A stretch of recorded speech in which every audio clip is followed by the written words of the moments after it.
Podtacular, the unofficial Halo Universe podcast presents episode 675, MCC Pathfinder's Council, recorded live on March 28th, 2019.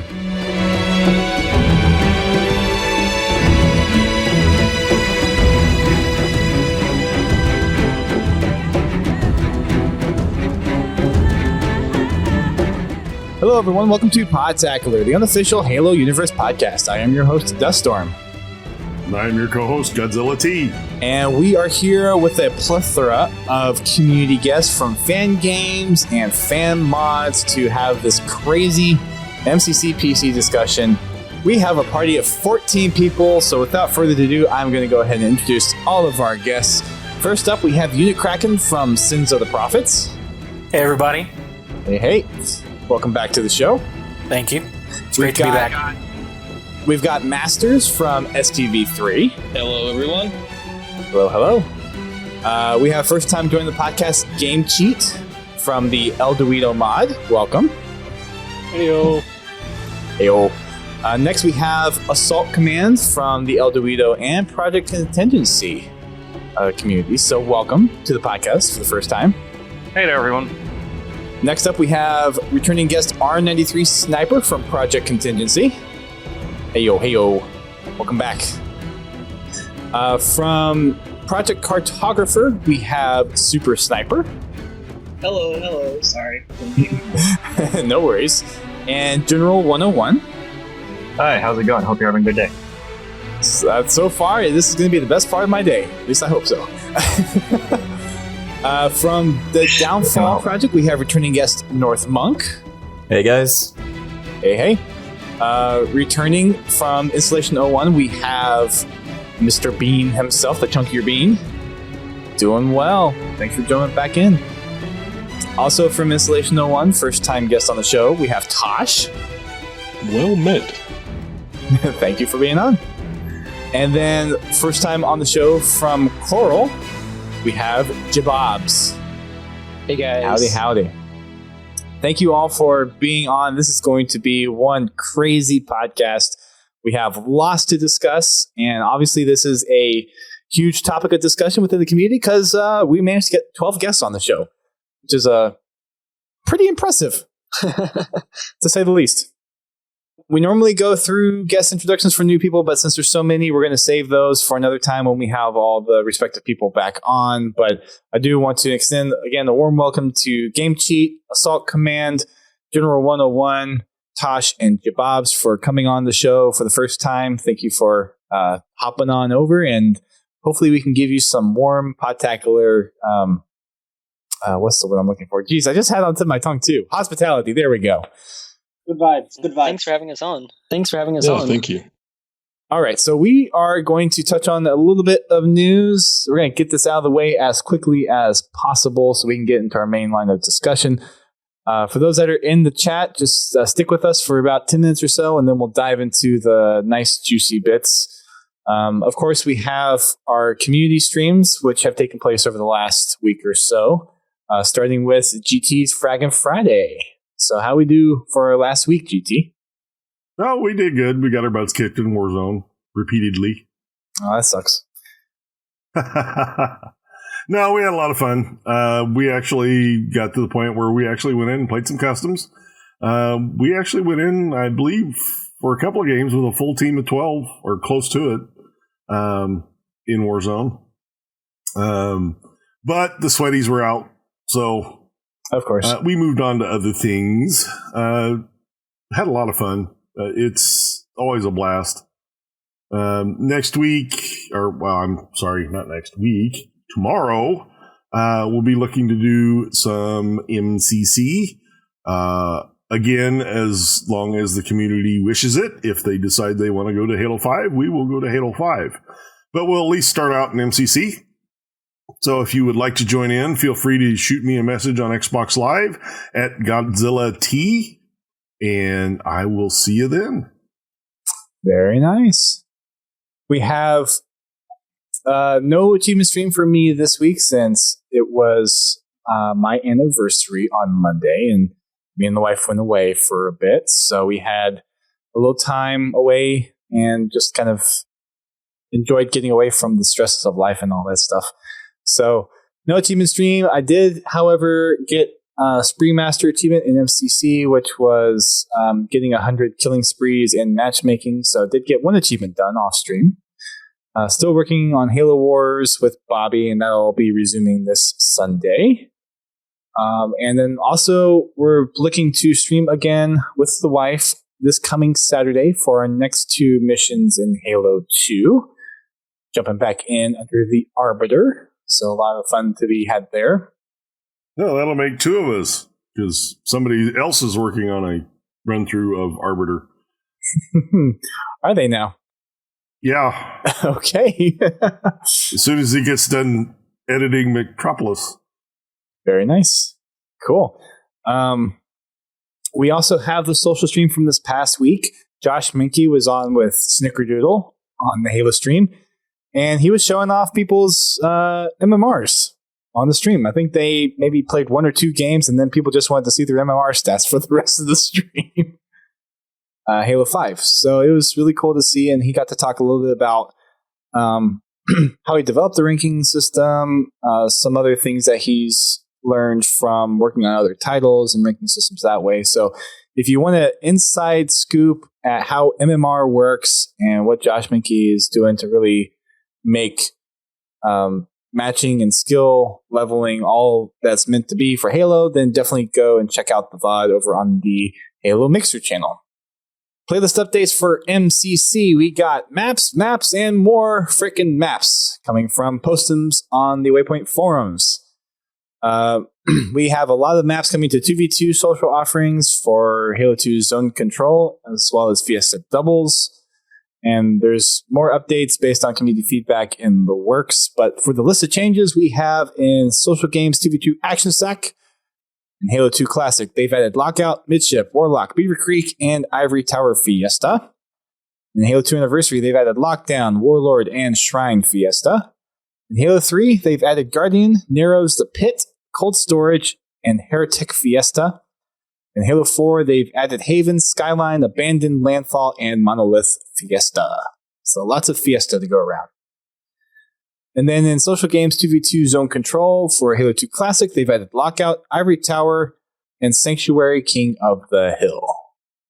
So lots of Fiesta stuff, and lots more maps coming to those playlists. For Halo 5, we have Warzone Turbo and Rockin' Rails making their appearance this week. And I will be getting my Turbo on at some point. Because I love me some Turbo. We also have one little Waypoint post to talk about.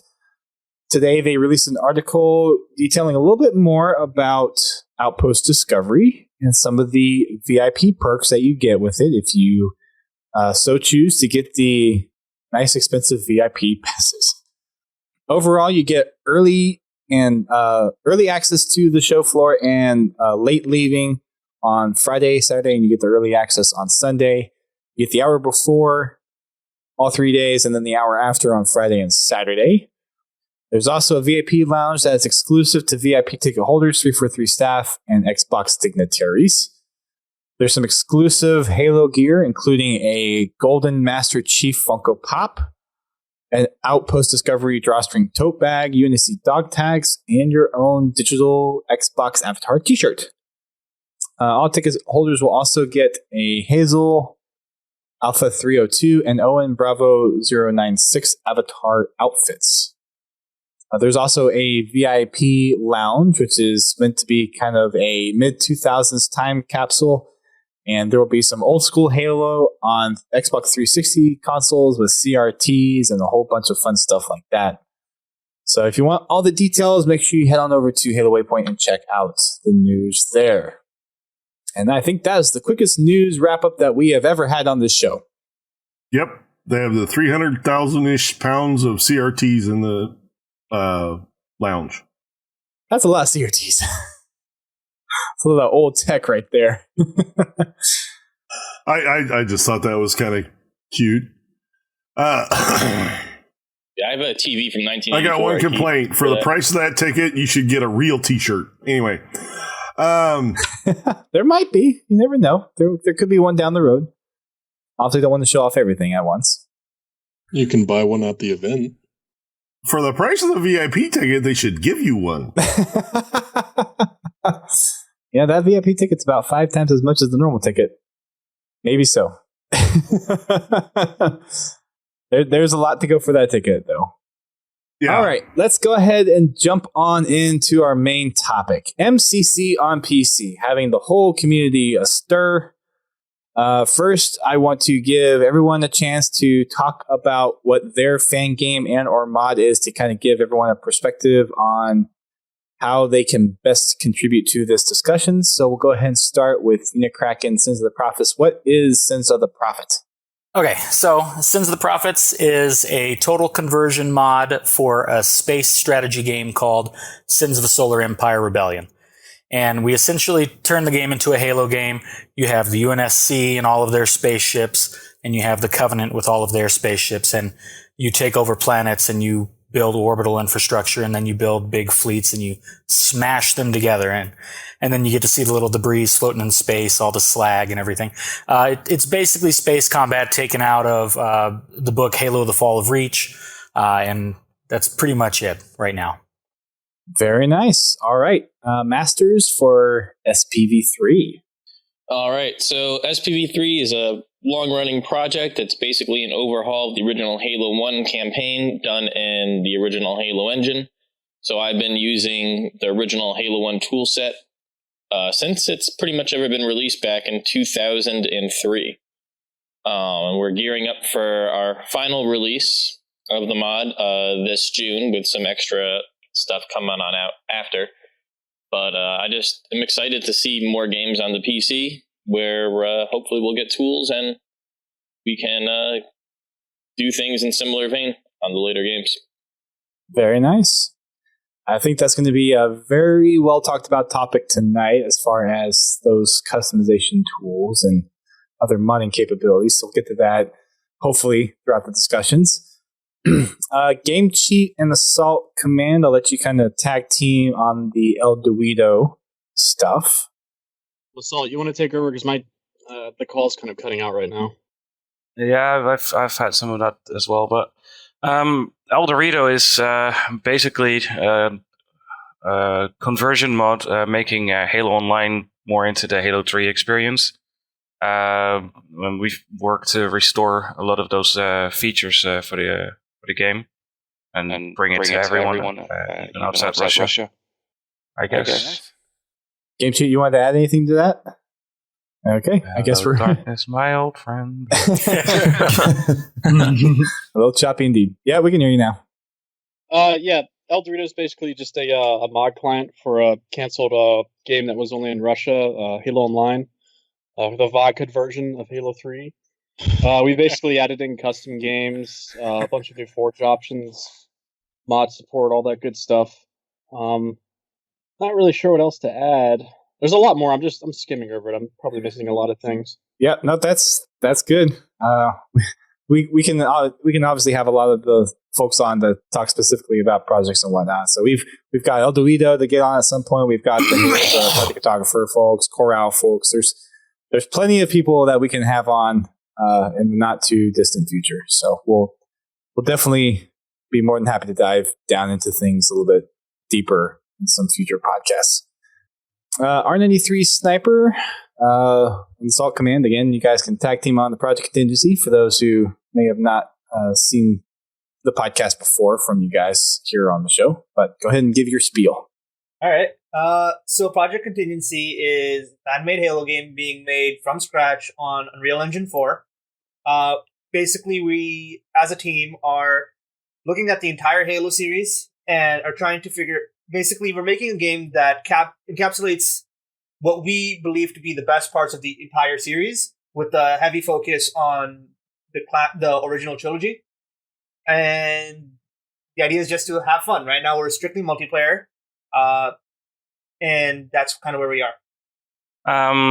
Another part of it is we're mostly working on something of a hybrid of Halo 3 and Reach with the majority of our functions, bringing in parts of other games that are that we think will work well. and we're also bringing in some new unique game modes and also a bit of a higher player count as well. Very nice. All right. Next up, we have Project Cartographer with SuperSniper and Journal 101. So give us a little bit of background on what that is. Project Cartographer, Project Cartographer is a mod for Halo 2 Vista to essentially re-enable online functionality after Microsoft took down the official master server.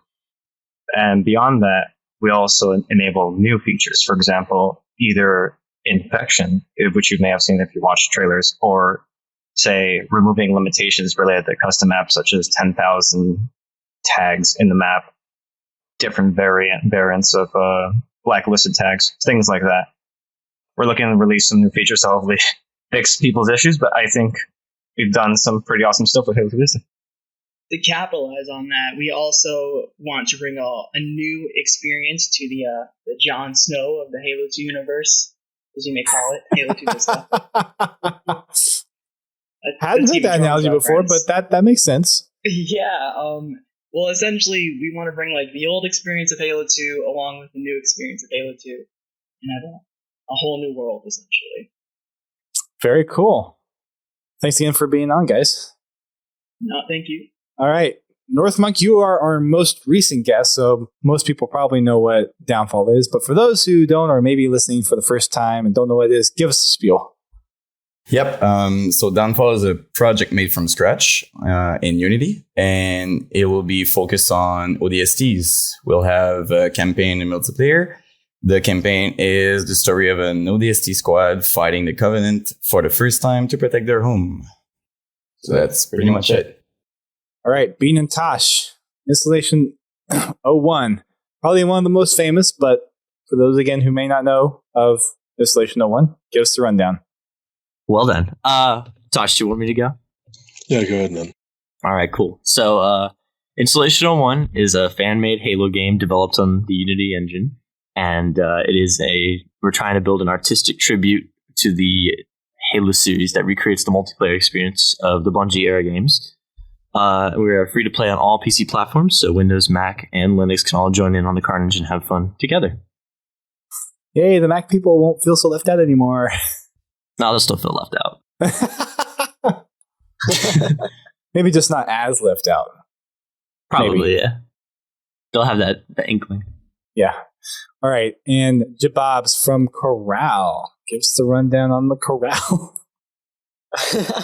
So Coral is mostly a campaign fan game, also being made in the Unity engine, where you're playing is with a few younger Spartan 3s, pretty much telling the story of the downfall of the outer colony planet Coral. So the characters will be presented kind of with deeper story arcs and stuff than what we see in a normal Halo game. And we're also presenting the story in just a newer, interesting way that should keep it fresh while still feeling like Halo. And also we're doing a proper firefight mode, as well as a flood survival mode. And the game is mostly just PvE stuff. So, there's plenty of PvP experiences already on PC. So we wanted to bring something new in the PvE campaign area. Very nice. All right, so I think everyone can agree that based on everyone's projects and mods, that we have a pretty good quorum of the community that can really talk about Halo on PC. Maybe. Maybe. Probably. I'd say so. I don't just get angry. Yeah. So obviously, bringing in the big guns here to have this discussion. For those that don't know, I got my start on Halo PC with Halo CE and Halo Custom Edition. Custom Edition. Back when I got my first laptop for college. Yay. So that was my first experience. So Halo on PC does have a near and dear place to my heart. And it is a lot of other people's near and dear places, I think, as well. Masterz, you mentioned diving into the customization tools for Halo CE back in 2003. So you probably have a lot of that legacy experience and probably that knowledge of where Halo PC has really come from. Yeah, I'm not sure if I'm the oldest person who's been around since then in this discussion. But yeah, I remember waiting like every night for Gearbox to drop the Halo editing kit back when people were doing really basic mods like projectile swaps on the PC, just for the PC version of Halo. And yeah, I guess now it's like kind of half of my life I've spent messing with Halo PC, which is really good or really sad. Crazy? I'm not sure which. That was what, like 2004, 2005? May something 2003 is when they released the editing kit. 2004. But Halo PC came out in November 2003, and there was modding almost immediately when that came out. You know, probably a lot of the same stuff we'll see early on with MCC PC too. So it's going to kind of be, it's a little bit weird for me to think that I'm going to be seeing the same stuff in a way that we saw, you know, almost 20 years ago now. Meanwhile, Kavi here is saying HMT and HHT for the win. Yeah. Remember that back in the day. Those are tools I haven't heard of in a while. I remember on my first laptop using HMT for the first time and just like being blown away that you could like change projectiles. Well, what's funny about that is that's how I got my whole interest with the campaign, because I didn't always have access to the internet. So it was kind of like, what would it be like if the Warthog like had a rocket launcher on this level? Or what if you could use the Ghost on Silent Cartographer, and just looking at different ways you could change small things to change the experience you have with the game, which has been sort of the DNA of SPV3. And myself messing with the campaign ever since. So as basic as the HMT stuff was, that's kind of the root of everything I've really done. Yeah, that makes sense. There's a lot of really, well, I was going to say really old, but just, well, I guess lots of long time experiences with Halo on PC. So it's no wonder that a lot of people want to see some of those experiences return with MCC. But as far as the mod support, since that kind of seems to be a pretty big topic, I figure that's a good place to start, because I think maybe at least a quarter of our replies are mods in this thing.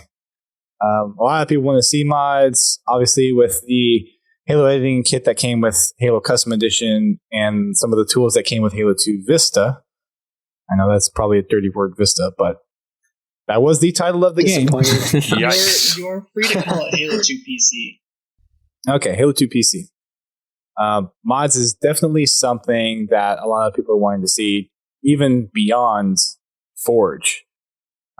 So I'm going to kick it over to the Project Cartographer guys first to kind of give, what do you guys think of like trying to really take it beyond the tools that were provided in Halo 2 Vista? General, do you want to talk about this?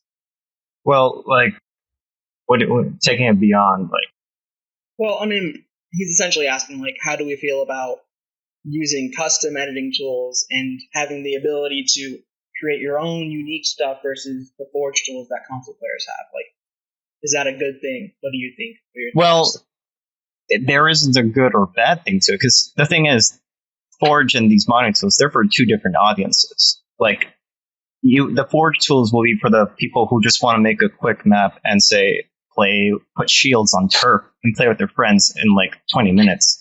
And the mapping like tools will be for the dedicated players who want to create a new experience for like a really in-depth, rich, like maybe an entirely new remake of, say, Sanctuary or something like that. There's a place in the game for both of these things. And I think if you give people the options, they can create some really cool stuff. Like, you'll see things like SPV3, which is things that people put a lot of time and dedication into. And then you'll see other things like in Halo 2 Vista. Like, if you play some of the multiplayer, it's like, it's a joke. Like, people make fun of the tools, but some people have made cool stuff in Vista. And a lot of dedication you see, like, it's just really cool to see the community come together and like make all these awesome things. So, I mean, there's a cool place for these things, and they could really like expand the life of Halo. So, yeah, they're a good thing. Yeah, to stem off that, honestly, modding is probably a staple point in Halo PC gaming, because it's been around since like the beginning. Like, the first thing people did is, let's see what we can do, let's see what we can change. And just simple tag edits are fun to do, and hopefully when MCC gets released on PC, the formats won't be too out of this world where you have to relearn everything from scratch. But at the same time, we have all these existing tools and all this existing documentation, which could make it really fun. But at the same time, it begs the question: would 343 even allow this on their platform? So Fallout did have a mod support for Xbox as well, and that kind of goes into the realm of where do you make that line or cross that boundary of doing checks on user created content and having some kind of submission place to do that. So do you think that's something that should be allowed to have kind of an approval place for people to submit their mods to be approved for like greater community as like an official supported mod? Or do you think it's probably better to have community sites to really have a collection of mods and be able to post them and share them amongst other people who want to download them? So on the Steam side, there's the workshop, and and they handle all their mod stuff on their end, and it's pretty Unitarian. So I think that's going to be a pretty big deal, but it's also going to give, I mean, there's very little quality control, I guess is the way to put it. And we had a couple replies to the tweet that we put out saying that they wanted to see the Steam Workshop integration as well. Do you? I'll kind of expand this to Unikraken and Masterz as well. Do you think that having the Steam integration, since MCC is coming to Steam, having that workshop integration to support those modding tools is going to be a benefit to Halo players? I think it would be a massive benefit. Oh, I absolutely agree. I mean, even since the early days of CE, the biggest problem was people even understanding or knowing how to install stuff. I mean, we still kind of struggle with that today, which is why we keep trying to do this easy-to-use launcher every time we release an update for SPV3. And especially with compatibility issues with new versions of Windows and stuff like that, and things breaking. I really like it. It's kind of funny because when CE first came out and there was a lot of stuff, especially people like when tools were released where people could extract the contents of other people's maps, there was all this worry that, is there going to be too much content? Is there going to be like too much garbage and quality? What's going to be the quality control? And, in the end, you can have hosting stuff, but you're still going to have a community, which we're all going to be part of. So making sure that, good projects get attention and get recognition from big names in the community is going to matter. The community will ultimately decide what they want to see played a lot. So I don't really see quality control of stuff being an issue, because I think ultimately people aren't going to be looking in the Steam Workshop. They're going to be looking on YouTube. They're going to be looking on Reddit, Waypoint, Discords. I disagree, and I think you'd be pretty surprised. I mean, the Steam modding community is its own thing. Huge. And they're huge. And it's distinct from it's distinct from normal even modding Gary's communities. mod is an example. Honestly. The Halo modding community on stuff like Gary's mod and Arma and stuff like that, it's massive, and it's a distinct group of people that don't necessarily interact with the Halo community in general because they were Halo fans 10 years ago or 15 years ago, and then they moved on to the PC, and then they interact with these external mods like Sins of the Prophets or Operation Trebuchet and all the other PC mods. Well, right, but we're all going to there's going to be crosstalk and attention paid to different things. Yeah, and I just kind of see, while I'm sure Steam and people who don't interact at all will certainly look on Steam Workshop and maybe have to wade through, some things of lower quality. There's still going to be a big audience of Halo fans and channels where big projects will get attention and rise to the top and stuff like that. You're right, but that's kind of how it works anyways, isn't it? As an example, Operation Trebuchet, it's an Arma 3 mod that does Halo stuff, and it's got I think 100,000 people have downloaded it, and I mean it's pretty massive, and there isn't that big of a YouTube community around it either, as far as I can tell. So I mean it lives on Steam and is primarily interacting with that Steam audience as opposed to the Halo audience at large.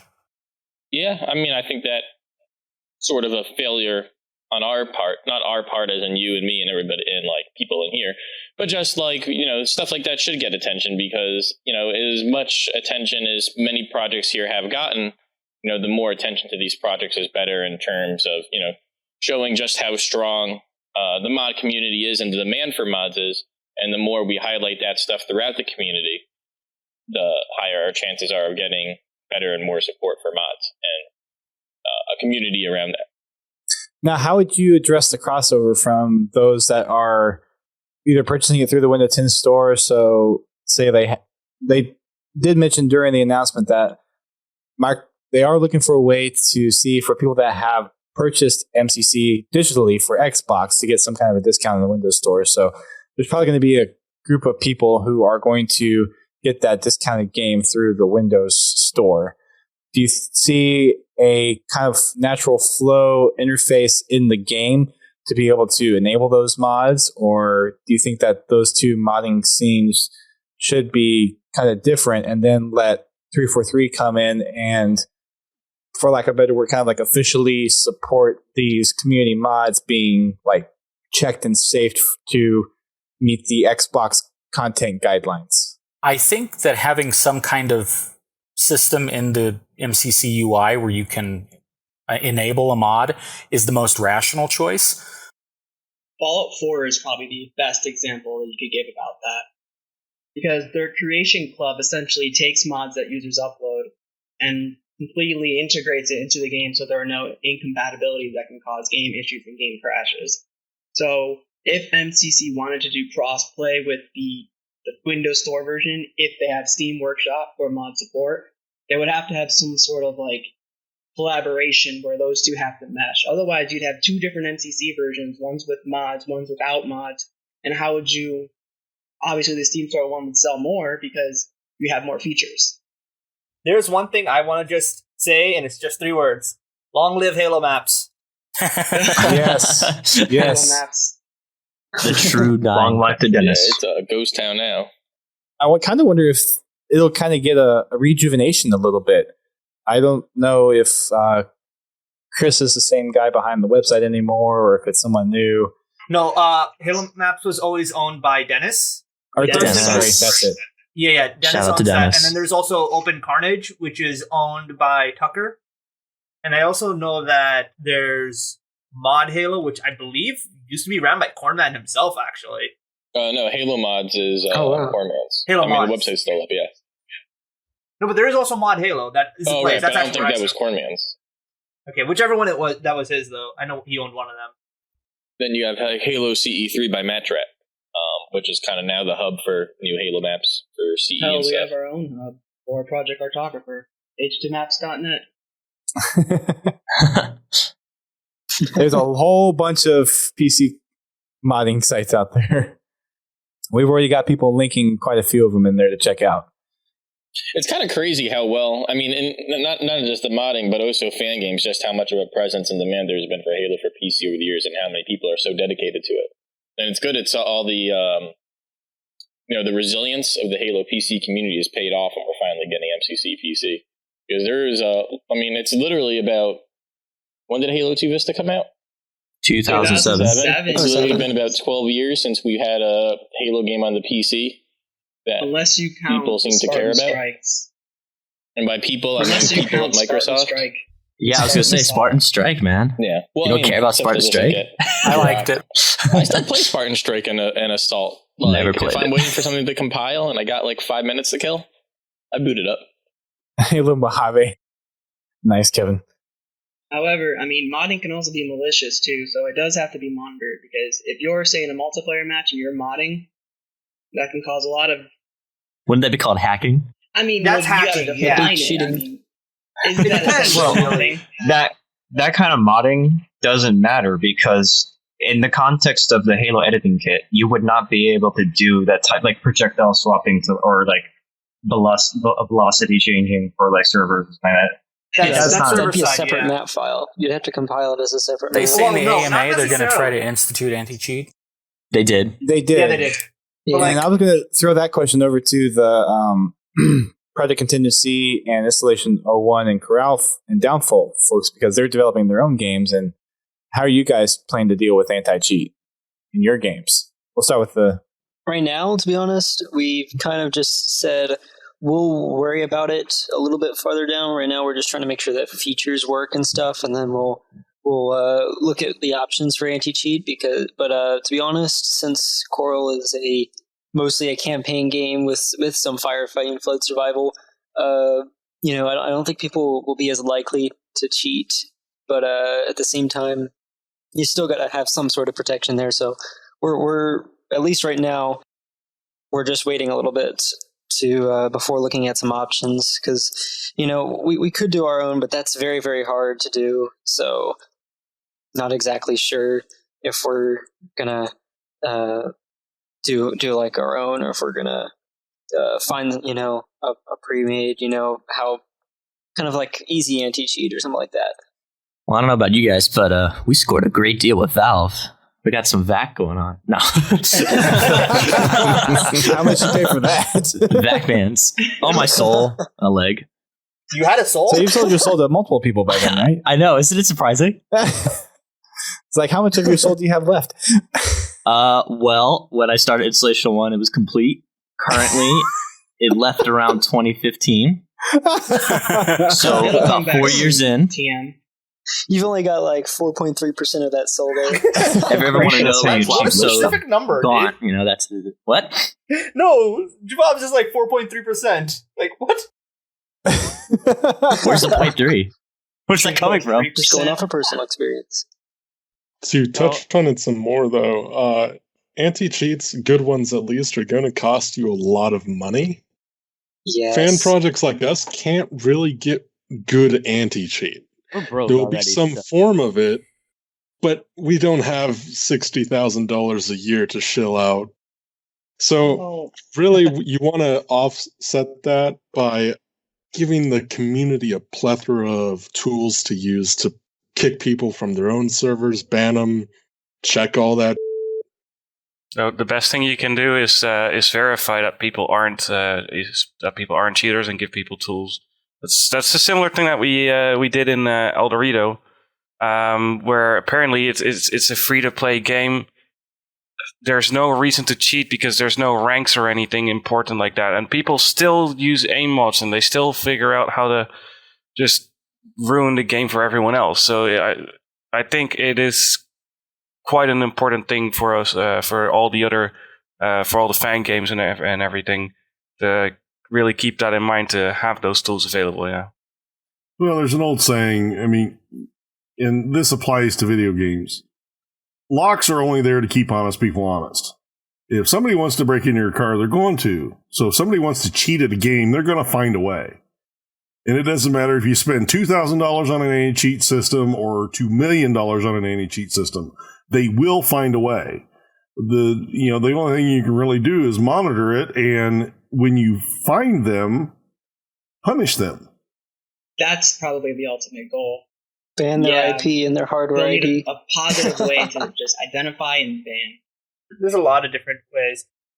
You gotta pull an Apex Legends and just ban their graphics card. Oh my god! Nobody with that graphics card can even play the game anymore. What we do at Project Cartographer with our banning system is we actually treat their computer or their PC as their console. So we'll treat them as console bans. And from there, if they have to want to circumvent the ban, they'll have to buy new hardware, which is costing them money. And most Sorry, people will Dust. shell out the money just to circumvent it. My internet keeps going out. Basically.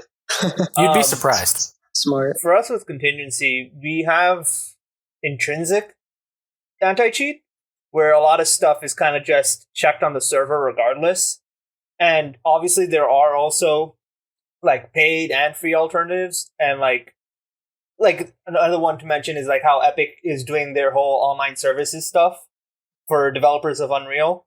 So like that's one thing we could possibly do, but that's not something that we've really looked at very much. We kind of have a mentality of make the game work in a way where it's fun to play, and when you deal with cheaters, how do you deal? It's just a matter of figuring out what they did to bypass your systems in the first place. And if you do like server-side checks in the first place and make a lot of things authoritative, it ends up being less of a problem in the first place. Or you could just hire the cheaters. You could. Cool patches. But the problem is these Halo games being released at MCC, a lot of the stuff that they set is set on the client side. It's not server controlled. There's not a lot of authoritative stuff you can't in Halo. really do that. Just watch any Halo Reach cheating gameplay to see flying warthogs. Exactly. And all you gotta do is flip it to say vehicle can fly and attack data. There you go. Well, there might be a little... I remember doing that in Halo 2. See, being able to do that's kind of a problem in the first place. I was like, hey guys, hold on a second. Yeah, so there's a little to learn from CE with this because, I mean, even with HMT, people were doing glass wall hacks, using those tools, changing the shaders.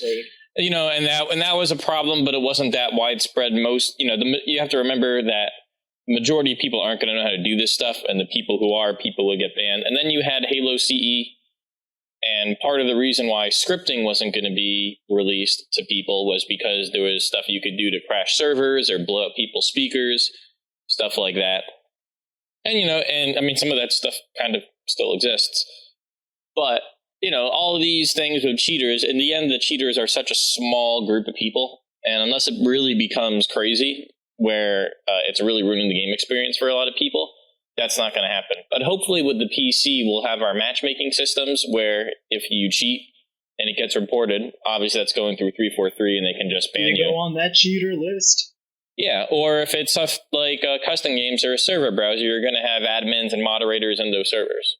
So I think for the most part, it'll probably work itself out. I don't try to get too concerned about the cheating just because so many times the CE's passed. It was like, this is going to be a big issue. This is going to be a big issue. But when people are playing for casual reasons, it's kind of easy to self-moderate it, especially when there's such high community interaction. You got to do what Payday 2 does and just group all the cheaters together, or people suspected of cheating. That's what Valve also does, doesn't they? Cheaters play with cheaters and nothing else. They don't get to play with the normies. Dunce hat mode. I mean, ultimately, any of the cheating and the people who really understand the game are going to be people within our own circles. So as community leaders, we all should keep an eye out and make sure that doesn't happen. The whole reason there's an aimbot for Halo CE is because it was actually originally designed for the Zelda mod. And being Zelda able to target people with your sword. And it got his name? Banana? Bitter Banana did one, but I think Jarain did it on his own. Oh my god, you're bringing up names I forgot about. He works in the industry now. I looked him up recently. Really? What does he do? We revised his old Spartan that he did for like normal maps and like modern rendering engines and stuff like that. So we're getting in contact with him. But he's actually made it into the industry, so hopefully people like him will return one day. Wait, what does he do exactly, if you don't mind me asking? I'd rather not say on open stream, but he's working at one of the big studios. Okay. Fair enough. Fair enough. So there's quite a few people also looking at crossplay as well. And based on some of the stuff that Sketch mentioned on the announcement stream, they're making some tweaks to the possibly the weapons and movement and that kind of stuff to make it more PC specific.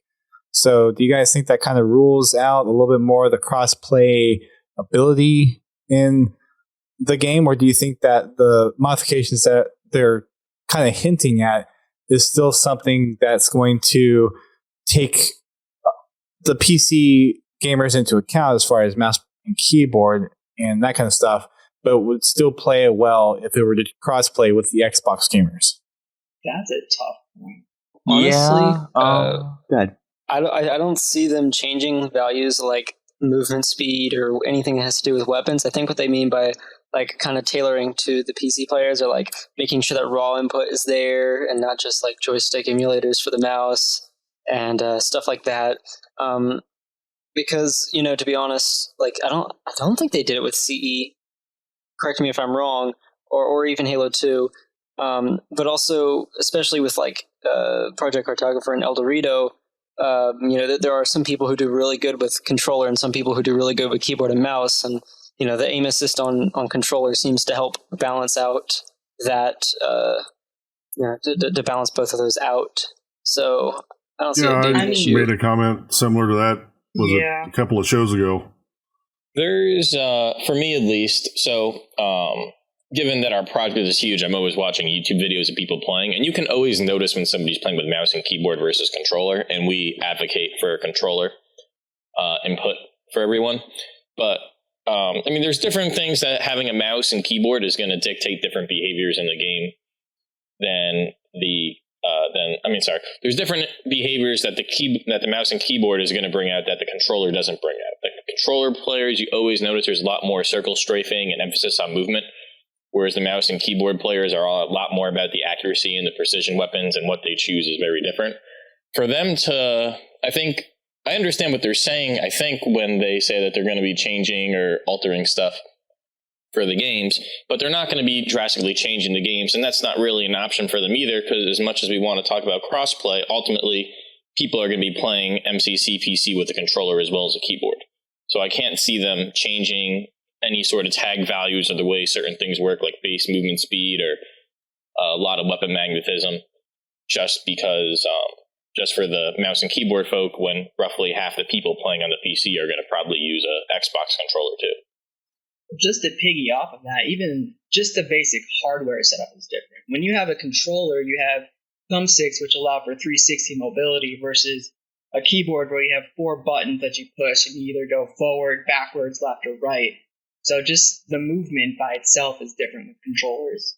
And then just the playstyle when it comes to weapon aim assist. Each weapon is like defined. When it comes to Halo games, weapons were defined to go around that aiming with a controller based on the aim assist.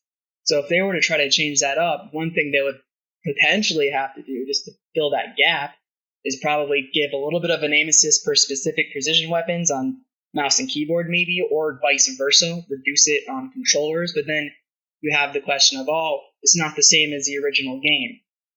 I mean, you can't really make it the same just because it's different playing on a keyboard and mouse than holding a controller.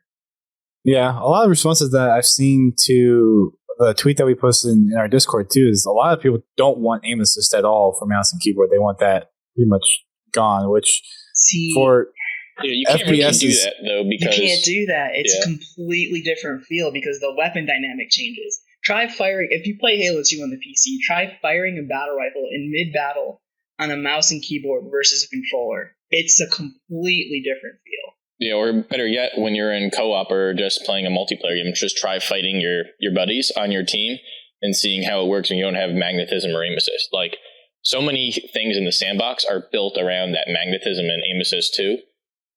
And well, in Halo CE, they have a skull that'll turn off the aim assist or turn it down really low. And it's not fun. It's so hard to aim. Actually, I've turned it on, and I find it in some ways more enjoyable. Yeah, I mean, yeah. The Madman. Is it the way I prefer to play? No, but but I mean, yeah. It gets some challenge. It gets some challenge. It brings a fresh experience. But you just got to remember, the games were built around that mechanic. All weapon dynamics, all player jumping, player movement was built around having that there. And you just remove it, the entire base game dynamic changes. It won't feel the same. So I don't think they're talking about like removing it for controller necessarily, but at least for mouse and keyboard, don't have the aim assist. Yeah, the aim assist being removed is less of a sin than removing the bullet magnetism, because bullet magnetism has been there since Halo 1, and that's kind of how it plays with the controller, because that's the intention.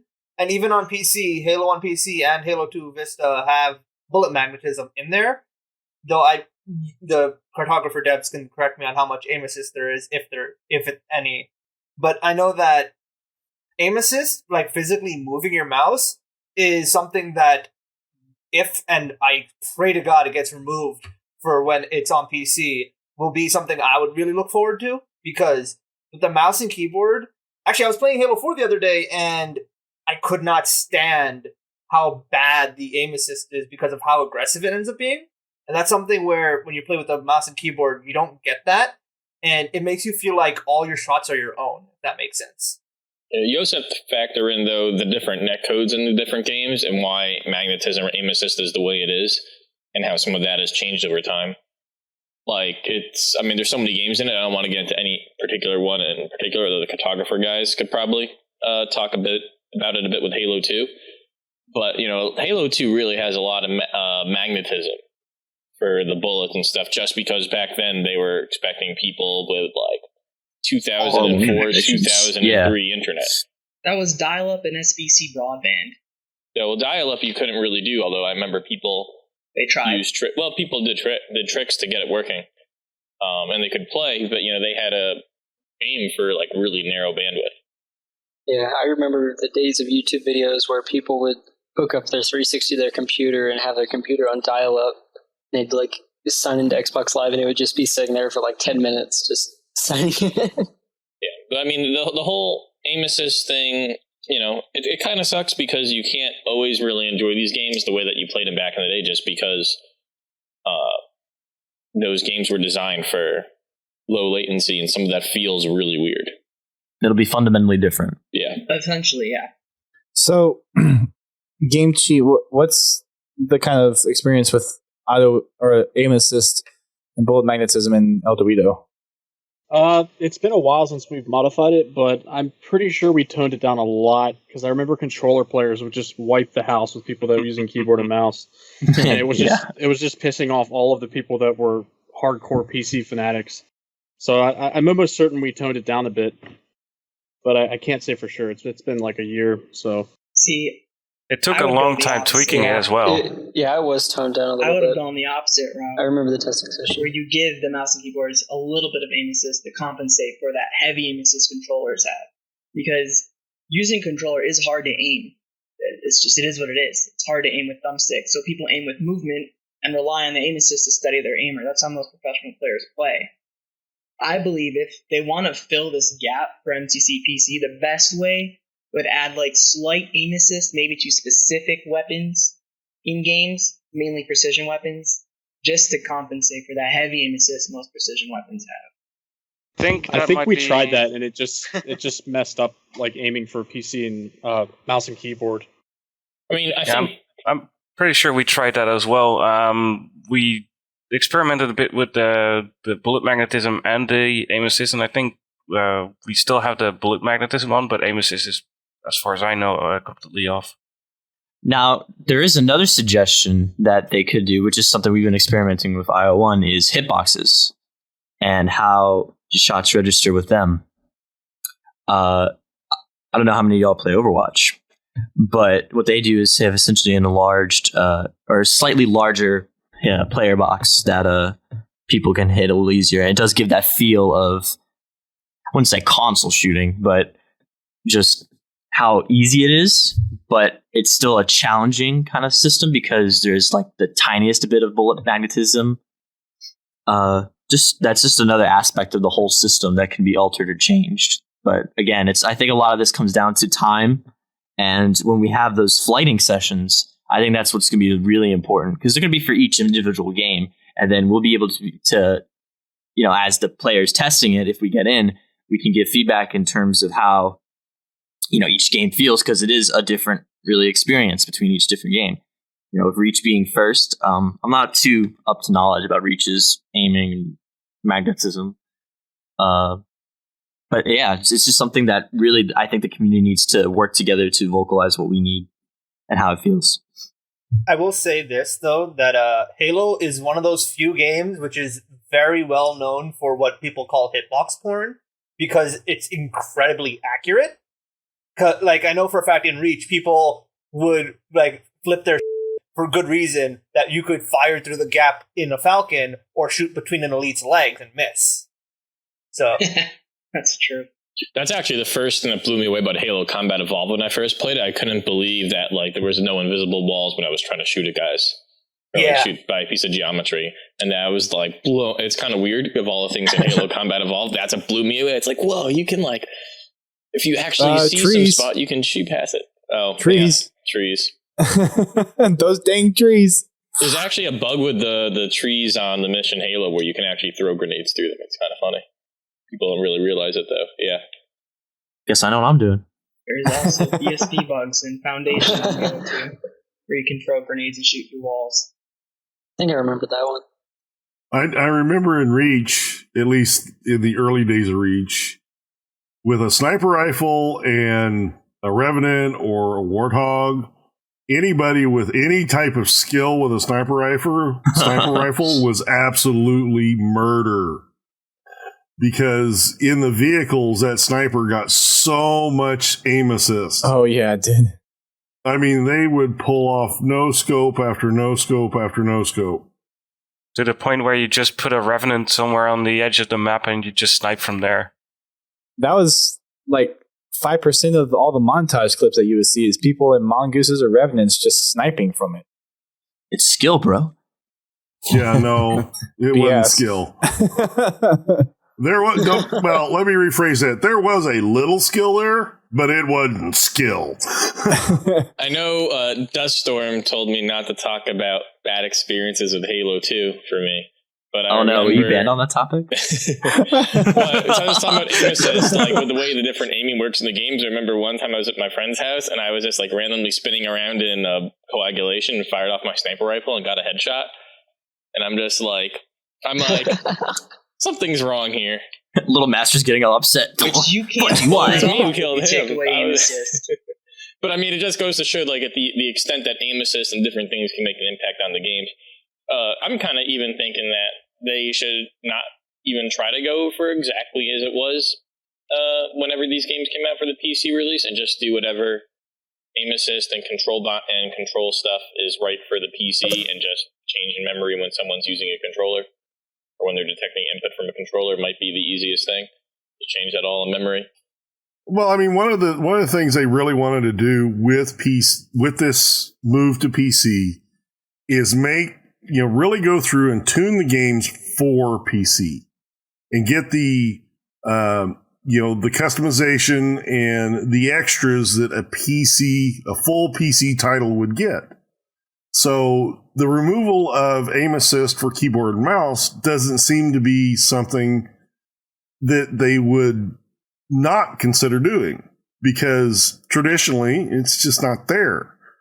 I'm sure they'll take feedback from the community on it, and I would not be surprised to see it launch without aim assist for keyboard and mouse. Yeah, or at least significantly altered, because like we were saying earlier, you need some of that magnetism. The sandbox is built around that, and part of the like sticky reticles and stuff, just to try to put it into more digestible terms, like stuff like that. I can definitely see them ignoring when the input's on the mouse. I remember with Halo 2 Vista, there was some, I don't know if you would really call it a bug, more of like a really bad feature, where it would only give you aim assist when you had a controller plugged in. But if you plug the controller in and then you pick up the mouse and keyboard, you got all the advantages of the controller with the mouse and keyboard. As long as you had, that's crazy. As long as you had a button input pressed and that game detected there was a button pressed on your controller, like the moving D-pad. the mouse, you would get the full features of aim assist. So it's tough. So someone just mentioned this in the chat, and this kind of is related, but changing the reticle to be centered on the screen seems like something that a lot of people want. For just kind of the typical first-person shooter. And not every first-person shooter on PC has dead center reticle, but do you guys think that's something that is needed for the PC versions of MCC, or do you think some of the reticle offsets that have been in the game before are okay to keep? Centered, please. Honestly, do what ElDewrito did. Give people the option. If people really don't want a center crosshair, you can play without a center crosshair. You can be a really weird kid. You're fine. But I think the option to have centered crosshair. Yeah, everybody, let's turn on the blind skull. We actually allow people in Project Cartographer to set where they want their crosshair. Oh yeah, so that's they right. can even modify wherever position they want. However, when it comes to competitive play, I don't know how much of a big difference that'll make with aiming, but customizable crosshair. But with customizable crosshair, that's something PC players would love. And I know we had that in the crosshair is in a different location, which blew my mind when it came to Halo. That's the one thing I would say they need to do. Even if they don't put it in center, put all the crosshairs in the same place. Yeah. Yeah, I mean, it's always been kind of weird how it is. I mean, part of me says, people should play it as it was intended, but it's also the PC, and people aren't going to accept that. Never. I think the option's great. Yeah, but I think being able to toggle it would be best. Yeah. The same with FOVs. I was actually talking with people earlier today about like FOV and like how that changes how you approach the sandbox and the gameplay. But, but not doing an FOV change, not giving people the option of FOV on PC, even if they really kind of should be playing at a preset FOV, isn't going to fly. Yeah, no, that is something that is sacred to PC. And then there'd be mods and stuff for what I was thinking. To change your You FOV don't like Halo anyway. 3's field of view? You don't like that 45 field of view? Well, I mean, it's there for a reason. I think I prefer Halo 2's 10 field of view. And I don't like the decision, but it's the game. What I was thinking. I need my 220 FOV, yo. Talk about tunnel vision. What you would do is you would allow FOV change in, say, like non-ranked games. Otherwise, you have the issue where some people have this widescreen TV and they can see the entire map because how FOV works in Halo 2, it's the HOR plus method, HOR plus, if you know what that is, where the width will stretch as big as the resolution will be. So, I mean, the problem with that is we have issues in Project Cartographer right now where people will play windowed mode and then they'll shrink the vertical aspect of the resolution. So say you're standing on lockout, you can see the entire map. Or say you're in a tank and you can see behind you because your FOV is so wide. It does provide an advantage. So, I mean, changeable FOV options is like essential with PC games, I would agree. But when you're in that competitive environment where ranks are involved, having a bigger TV or a bigger monitor gives you the advantage, always. Yeah, I would say especially for crossplay, because it's one thing if PC players can dictate what they want as their settings, and if people want the best settings that work best for them, that's fine for like PC players. But when you look at them playing against consoles, like it would so suck to be a Halo 3 player on console against somebody who has like a 90-degree FOV or double the FOV that they have. They would just get destroyed. They would get destroyed. Just add an FOV slider on console. So for games like Fortnite, Overwatch, and Apex Legends on PC, is there an FOV slider that can really go up that high, or is it? Yes. So it's possible. I know specifically. I mean, on Destiny, it'll go up to 108. I believe in Fortnite, and it's been a while since I played it, but I believe in Fortnite they let you go up to 130. And I know on Warframe, they let you go to 160. So there's ways to probably constrict how much the FOV slider can change. And that's probably something that at least wouldn't adversely affect PC play at all. But getting into the whole cross-play portion of it, or even the competitive portion of it. Yeah, they would need that base value where they would all have to use for esports to keep a fair environment. Like a global setting for everybody, and like if someone was not doing it, it would just cause scandal. Well, so I would imagine the competitive stuff is going to stay Xbox. I don't see them like how Call of Duty is competitive on PlayStation. I don't see Halo leaving Xbox for competitive. Who knows? I don't know. Officially. A community could form. Yeah. Who knows? There's a strong PC There's huge presence for it. The other I'm thing not saying there won't be PC tournaments, but I believe that when it comes down to 343 and Microsoft, they will probably stick with the Xbox version of the game. Maybe for their Halo Championship series, but with the grassroots program available now, people can have their own tournaments and they could do PC tournaments all they want. Yeah, I'm talking about for official HCS. Well, they want to do PC HCS, they can make the rules for it. I mean, that's all kind of predefined stuff anyway. Yeah, I'm sure they would try. I don't know if they would. That would be interesting to see. If they're trying to promote PC, no elites for sure. There'd probably be like a tournament modes of settings where you have to be using tournament mode in order to participate. Yeah. Yeah, the other thing to remember about FOV and all this stuff, and we kind of have an issue with one of our maps right now, where you have certain bounding radiuses and animations that you'll see inside the gun, so you can't go too crazy with it on each thing. And we kind of have an annoying bug right now with one of the Lemuria missions that we're adding, where like the way they set up their flowers with the bounding radiuses back when they did that thing back in 2010 means that sometimes they'll like flicker in and out of existence, but we can't change that bounding radius because we're not sure how many flowers we'll have rendered, because they literally went in and placed like every flower on the ground as a piece of scenery. Oh shit. Yeah.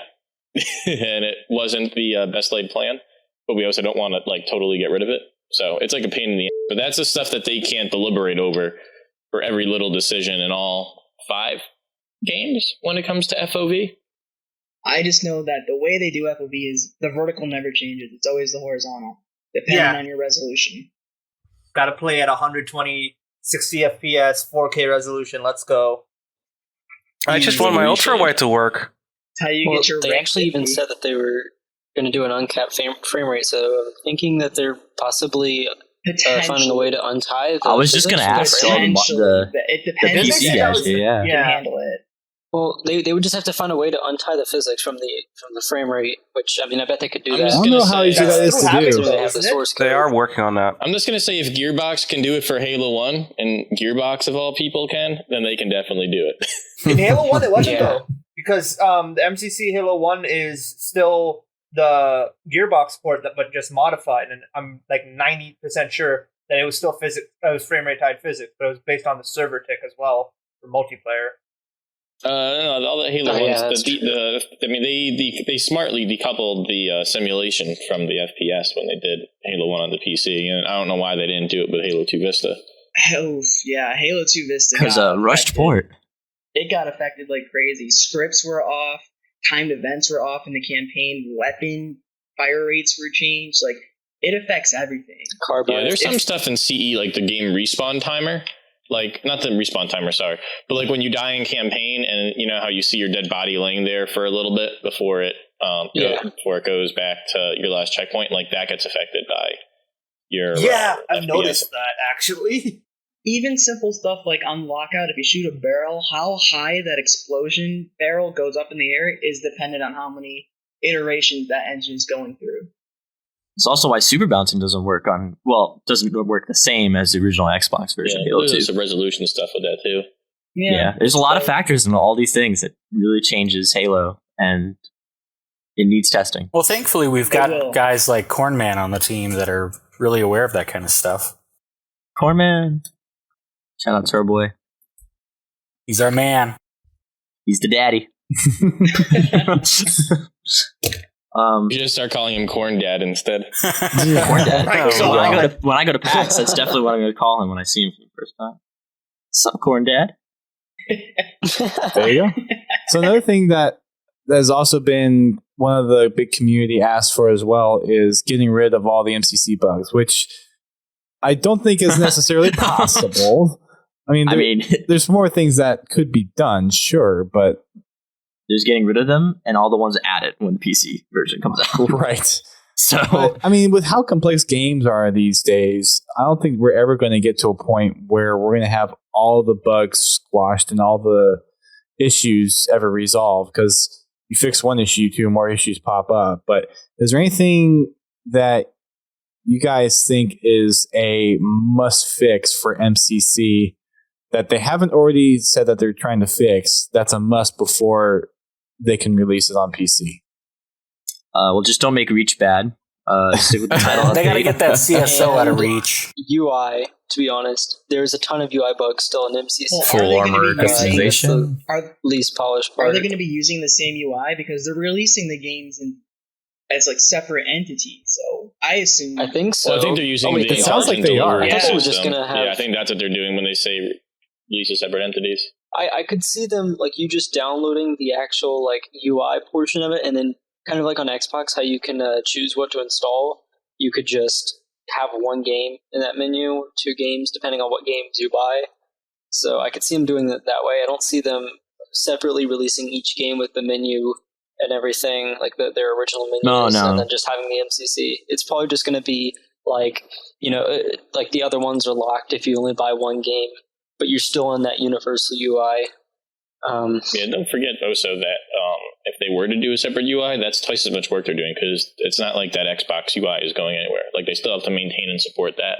It's probably easier to maintain and support that for Xbox and PC than support an Xbox UI and a PC UI. And if they are doing a new UI, they'll probably do the same thing for both, or at least variations of it. So save work that way. Well, let's just start. We see Firth come back. I mean, also just when it comes to co-op netcode, I would love to see that fixed. Oh yes, absolutely. Remember in Halo 2, the MCC Halo 2 co-op bugs when they first came out? Those were horrible. Like, I could not play Delta Halo. ODST was the worst for me. I couldn't even move forward. It took me 3 seconds to move forward. Yeah, the input lag is really bad, and I think mostly it's because of the tick rate change. Correct me if I'm wrong, but considering that the game runs, I think they run at 60 ticks on MCC as compared to 30 on like the 360 and original Xbox. Netcode has never been really that great, but it will probably be better on the PC when people have a LAN twice connection. as much data over the network is what I'm getting. That's kind of what I thought, because MCC usually seems laggier than the original versions, at least to me when I play with people. So like if I'm playing with someone across the country, Halo 3 on 360 might be, maybe a second or 2 seconds of lag, but MCC will be like a good 3-4 seconds of input lag. And, with the way that the co-op works and, syncing the game state, it's really, that's the only conclusion I could come to when, trying to figure out why MCC seems so much laggier. So maybe if they modified or mess with that, especially if they untie physics and stuff, I don't know if that would fix anything, but I bet we could find a way to, or they could find a way to at least improve it in that area. I've never compared 360 to Xbox One, but I do remember, I think it was a Waypoint blog where they were talking about how just the way that the Xbox One and the connects people together is a little bit different, and how it prioritizes people based on ping and region. It's like all different on the Xbox One, and that can create some extra variance, but well, that just relates back to their XLive API in the back end. I mean, that's completely different from when these games were originally released, so that could easily contribute to netcode issues and input lag and stuff. Yeah. I was also going to say that a lot of people on their Xbox Ones are probably using Wi-Fi, where most PC gamers are going to be using a Ethernet connection. So that'll definitely help too. Because in my apartment, I have so much trouble with like Wi-Fi speeds and different stuff, just because there's so much interference, and my building's kind of old. So like, it's kind of crazy how like 1 second, like someone will turn on their microwave on the floor above me, and the next second my connection's like freaking out. It's toast. Heard you want to play. Or you could say it's cooked. It'd be a shame if there's microwaves. I'd be more worried about your health at that point. Same. So this explains a lot of things. I remember one time I was like using back when the Xbox was the super advanced system and had wireless headsets, which the Xbox does not have right now. I was near my microwave, like making some popcorn, and I turned the microwave on and had like the 360 like headset on, and like all people heard was like, what are you doing? And I'm like making popcorn, and they're like, your microwave is like messing it all up. It's those radio waves. Or microwaves, technically. You're taking a bath or something. So for the folks that are developing their own first-person shooter games, a lot of people have also wanted to see the possibility of split screen or couch We'll never co-op. find out. I was about to say, it's cutting. Did somebody turn on the microwave? Strikes again.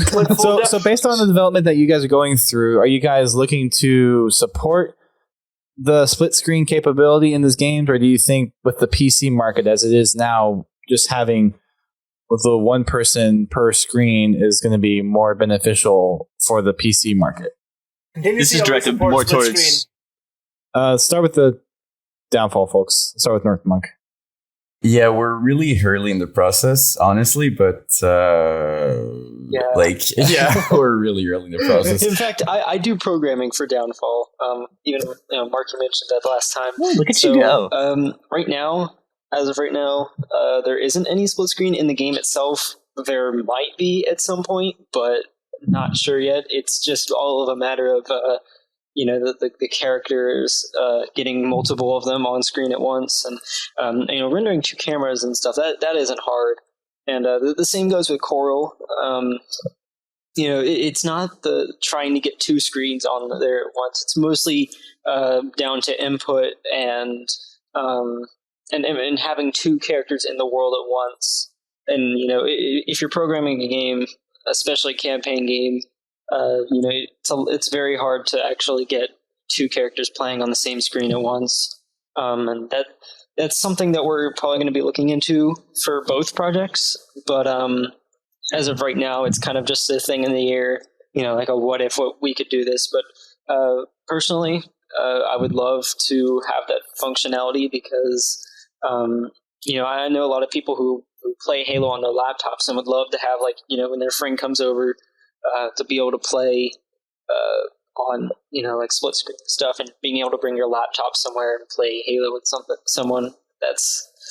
That'd be an amazing experience. Especially you can plug it into a external display and have one person on one screen and one person on the other. Oh, I didn't even think of that. That'd be cool. Multi-screen rendering. Let me ask this real quick. As PC players, how often or how important is split screen to you? Very little. Not really to me. I'm very lonely. I find it sort of important. It seems like it's a mixed bag. Like, personally, to me, I think it's a somewhat important thing. It doesn't have to be required, but it's a good to have, and definitely a plus for a game, just because it adds the ability for people to get into the game who wouldn't normally play the game. And just because, Halo's always had that split screen thing where, people come and play split screen at other people's houses and stuff. And I think that's still happened to an extent with Halo on PC, especially because, like, I've had LAN parties and stuff before, but especially with PC, it's very hard to, with licensing and stuff, and having a product key for a game, or installing the game, and not being able to play it on multiple computers on a LAN party. It's like Halo 5. Everyone having to buy the game, it becomes a really big issue. So having split screen or multiple display, 2 players on one device, I think at least for LAN parties and other events like that, it's kind of a very good to have. For me, I never really blamed 343 for cutting out split screen support on the Halo 5. Obviously, there's a lot of people who are upset by that, and I think there's a really rich culture and tradition of people, people who played Halo 1 co-op with their dads or their brothers their entire life, who then can't do that, and that really sucks. But they have all the data that shows that people really don't play that much split screen in the grand scheme of things. I'm not saying that it doesn't suck for the people who want it. But I think on the PC, you don't have that culture and that nostalgia to split screen, so I don't find them as important. But I think there's a certain aspect of all these games that really requires there to be some form of online, because people, a lot of people just want to come home, talk with their friends, and play video games. Not everybody wants to sit by themselves and play through a campaign or, play Firefight by themselves. I'm not talking about co-op. I'm talking about split screen. Well, right. But just a lot split of people screen. lose out on experiences when you don't have it. Who normally would be exposed to a game that way, or have a history of tradition doing that, where having multiplayer just doesn't cut it. Well, it's also very occasional. So it's like not everyone always wants to play split screen, because you don't always have people over. But if you have like a little brother, or you have some friends, or there's a party going on, and you just want to show them oh, there's this cool game, let's go play it, and then you're like, oh, well we can't because it doesn't have a split screen. That's basically what's happened with me with Halo 5 many times when I've had friends over. I'm very glad that at least with Project Contingency, we've had split screen in there for a few years now. And you can do it with up to 4 players. You just plug in those controllers and you can just go. Gee, that's awesome. Another component is that a lot of us who started playing Halo CE when it came out are in our 30s and 40s, and we have kids. And the ones that moved on from the Xbox and went to PC, and then they get the MCC, there's going to be some kind of expectation that obviously they're not going to go buy 4 computers so they and their kids can play Halo 3 again or something like that. It's split screen should be there, I think. Well, there's a lot of support already built in there, so I don't think it would be as hard as... It should be an option, is what I would expect. Maybe not prioritized, but definitely an option. Yeah, and I think the hardest part, which wouldn't be a very hard thing to do, is just to have a UI to say the keyboard and mouse is for player 1 or player 2, and then hook up 3 different controllers, because they're there is support already on PC for different controller slots and stuff, unlike keyboard and mice, where you'd have to separate the inputs. But I could see just like maybe a small UI. Say if you have to have like 4 Xbox accounts signed in. Maybe this gamer tag has this keyboard. Well, it's kind of like in Halo 2 or Halo 3 when you did a custom game. You actually, or no, this is Halo CE. You physically picked up your controller and joined the game. Yeah. You had to actually push A on the controller and join the custom game. Yeah. Yeah, like in Halo 1 and Halo 2, there was that split screen little screen thing that you had to press A and choose your then the Xbox 360 had that nightmare of a system, which I still don't know how to really work. Yeah. What do you mean? Like you try to log in, then you try to log out, and it logs everybody out. Yeah, that system was dumb. I just prefer like the kind of the controller gets disconnected, and then it wants to sign in as like another sign one. to someone else. Yeah. I still don't know how that works. I mean, wasn't that only if you were in someone's game? I thought if it was local, it would just sign out the player you disconnected. Depends on which game, because I know that on Halo 3, ODST, and Reach it would do that, but I'm not sure about 4.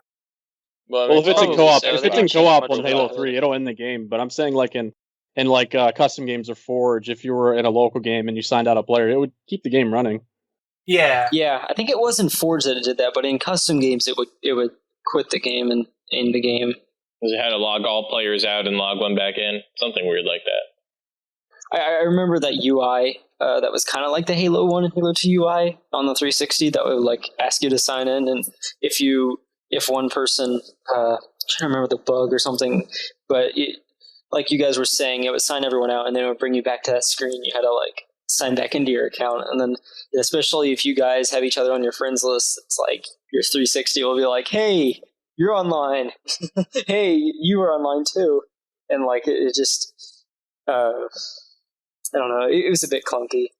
Yeah, and it was designed with memory cards too. I'll have people over sometimes and we'll boot up like the Dolphin emulator, the GameCube emulator, and I got like a little wireless dongle here that you can just hook up a whole bunch of 360 controllers to, and we'll just display it on the TV. And like no one wants to build 4 PCs and get a bunch of monitors and keyboards and all that. Yeah, that's the whole point of having it on there in the first place, is so you don't have to worry about, because consoles are one thing, you buy them $300, $400, sometimes even $500, but even then, like you buy them for that price compared to like a gaming computer or something like a $500 laptop or a $500 desktop isn't probably going to run the game nearly as stable. Probably not as, it'll probably run it better, but yeah, I'm curious to see, having to buy, not everyone's going to put down that money on a computer and then bring their whole desktop, or a laptop would be easier, but no one's going to bring their desktop, a monitor, keyboard and mouse, or a controller.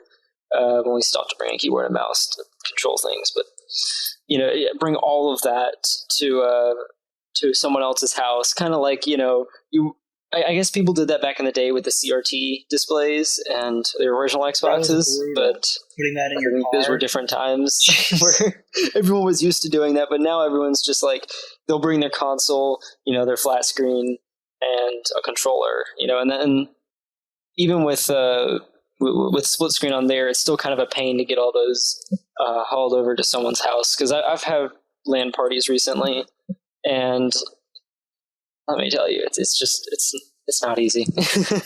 And then you always have that one person who, if the game doesn't have split screen, you have that one person who's just sitting there playing the game. You got to take turns. It's a mess. I'm kind of curious as to how performance is going to be on the PC in order to get Xbox One quality visual fidelity and Xbox One X. I have an Xbox One X and I have a 1060 in my computer, and I would hope that on the PC it looks better than my Xbox One X, but I'm not holding my breath. Well, it probably will. If you had like a 1070 or maybe even a 1080. I don't know about a 1060 because you'll probably only be able to run it at like 1440p.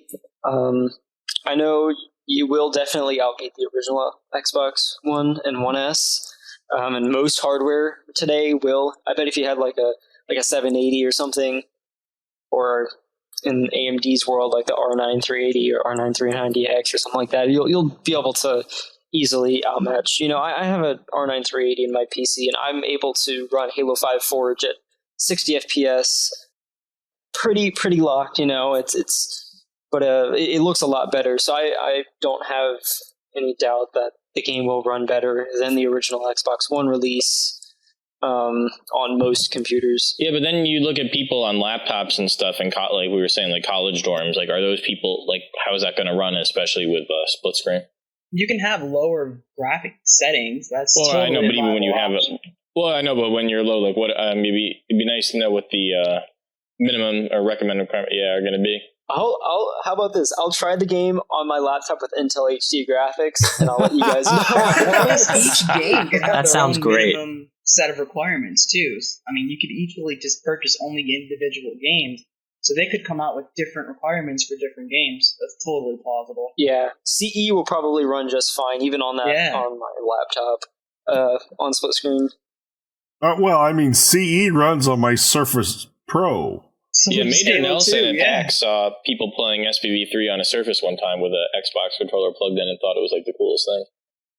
Yeah, I mean, if you look at the processing power of an Xbox 360, if I recall correctly, the Raspberry Pi 2 already has more processing power in terms of CPU and GPU. I don't think GPU, CPU definitely. RAM wise, yes, there's more RAM. Though I think when it comes to a Raspberry Pi, on paper the specs are better, but you're still going to be able to get better performance out of a 360 if you were to develop. Well, so thermal constraints and stuff too. Yeah, that too. Not everyone has a heatsink on their Raspberry Pi, so it's the chip could literally just melt. The current iPad Pros have GPU power equal to that of the Xbox One S. I believe it. Yeah, but you then have the thermal constraints in its ARM and not so. I mean, even though like the GPU power, I think Anantech actually did a pretty good analysis of it. So we need Linus Tech Tips to go water cool an iPad then. Actually, I think they've already done that we're one. Going to port Xenia, the 360 emulator, to iPad, just so you can get those good benchmarks and play some Halo 3 on your iPad. Yeah, with Xenia and all that. Yeah, May as well just do game streaming then. I mean, this is kind of off topic, but how do you guys feel about all these game streaming services? Yeah, I can't see it working. I hope they take off. Okay, I might be okay with it if everyone was executing it differently, but there's like how many publishers / developers / companies in general have a streaming service, and how much do they cost? Where do you go? Which one is better? Like, what? They're all the same. Yeah. Well, the way I look at these game streaming services is if you're somebody that buys more than 2 games a year, it's a deal. Because how much was Halo 5? It was $60.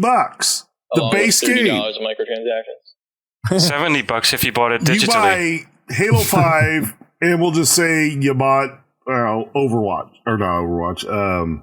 Gears 4. Really? Yeah, Gears 4. You've already paid for an entire year of Xbox Game Pass. Yeah. In 2 games. You can't. Now, I'm not saying that they don't have drawbacks. Well, they do, but they also open it up to games you would have never played. So I wouldn't have touched Thieves at all. See, I think Game Pass is a good compromise between game streaming and like just having a digital distribution platform, because Game Pass is kind of like you can still download and play your games. I think you can play them offline. I'm not 100% sure. Yeah. Okay. With Game Pass, but the game streaming, that's gone. But the second that service is gone, that game streaming service, you lose access to that game entirely. So all that money you put in, forever, it's gone. What do you have to show for it? Well, let's clarify this. Games that would be exclusive to that. Like, what if they released a Halo game on there, then 10 years down the road, they go defunct? How are you going to get that game? You don't have the physical disc. And we should actually be really thankful that Microsoft and 343 decided to give us actual native like Halo PC games and weren't like Halo's MCC on a game streaming whatever xCloud. Like now you can enjoy it on your PC and like. Get it on your phone. Also, GT, clarify, are you talking about actual game streaming or gaming subscription? Because I thought Game streaming. I actually meant to say game streaming. Okay. I said Game Pass by accident, but the game streaming, one of the downfalls is the fact that you have to have an internet connection to play the game.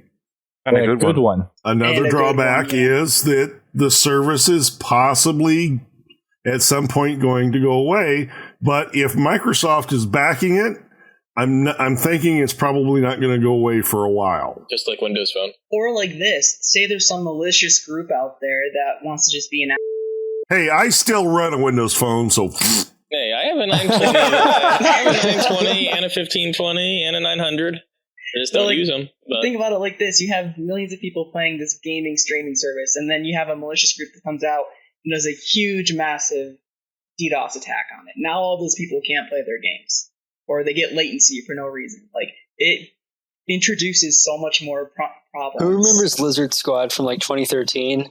Like they were DDoSing on Christmas. That wasn't 2013. That was last year, wasn't it? Yeah, that was a huge thing. But even that could, right? Even that could affect any game that has online multiplayer. Right, but what we're saying is, so that's really not. You're not affecting nearly as much bandwidth, though. On your own. So there's not as much to impact, because one of the things with the gaming streaming thing is how much video is going to have to be crammed down a pipeline as quick as possible. I mean, you're going to lose a lot of graphical fidelity. One, you're going to have input lag regardless too. I mean, the demo that they showed off during the Inside Xbox stream, you could see there was about a quarter of a second of input lag from the controller to the actual video stream. It's like, you can't do that for a first-person shooter game. Yeah, that's on like a gigabit network too. Like most Americans don't have gigabit; they have really, really crappy internet with a bunch of packets lost. And if you're on your Wi-Fi, your neighbor turns on their microwave, then you're they totally wouldn't be able to stream anything. But you can play on your Nintendo Switch. It's definitely a futuristic idea that I don't feel it's very plausible. What about people that have like bandwidth caps that can only get like 500 gigs a month? That game streaming has got to use a lot of bandwidth. 4K textures. They posted the stats for it. It's pretty crazy. It's not a perfect solution, and before it becomes successful, there will have to be a major overhaul of the internet infrastructure in the United States. One of the promising things with this is the 5G networks that could make it possible. That every phone will be. Are you going to be playing competitive Halo on game streaming? I seriously doubt it. At least not in my life. You also wouldn't want to go play competitive Halo on a Wi-Fi. Exactly. If you're going to go competitive Halo, you're going to go all in and go Ethernet. Get the 100%. Best you can get. Yep, that's true. But not everyone lives in an area where even Ethernet is fast enough. And plus, streaming over the bandwidth, even through Ethernet, you still have to get that data transferred to you from an external server. Honestly, I'd rather just have physical copies of games rather than even having to go through an external client in the first place, but that's just me. And I mean, that does sound like very old man-ish of me, but at the very least, I like the concept of actually owning my games, which is why I have such a huge problem with Steam half the time. Yeah, same. Yeah. F in the chats for GameCheat. F in the chats. F in the chat for GameCheat. F to all those 12 accounts. What's your new Xbox Live tag now? I don't want to make it public. I don't want to get GameCheat 11111111. I believe his latest gamer tag is the ChunkierBean. Well, what a conspiracy! What a twist! Shots fired! What a twist! It would be pretty cool though to see big box PC games come back. Definitely. Oh, something I've always wanted to do with IO1 is have a physical kind of copy, like a collector's edition, kind of like steel case.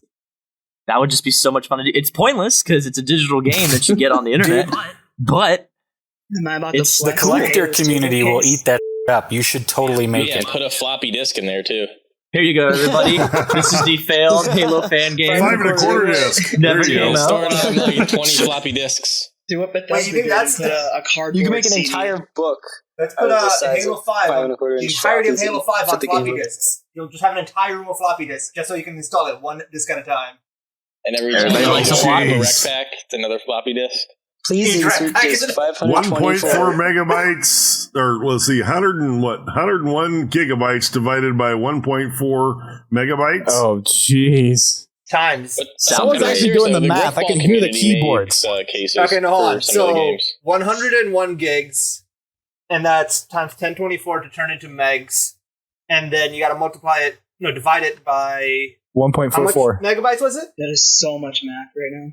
1.44, I believe, is what a floppy is. Yeah, 1.44 is a 3.25-inch floppy.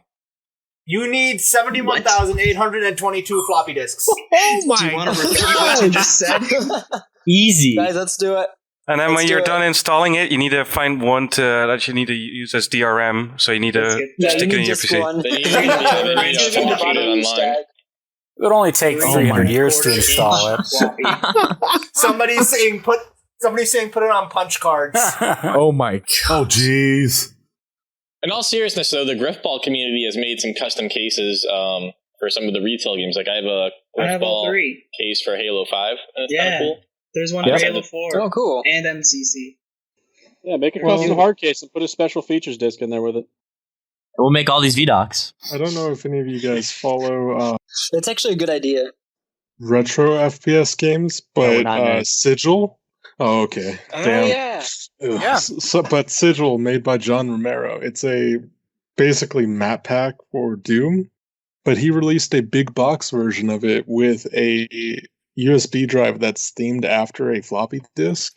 It's actually like 16 gigabytes, so it holds the entire game. Nice. That's a way to do it.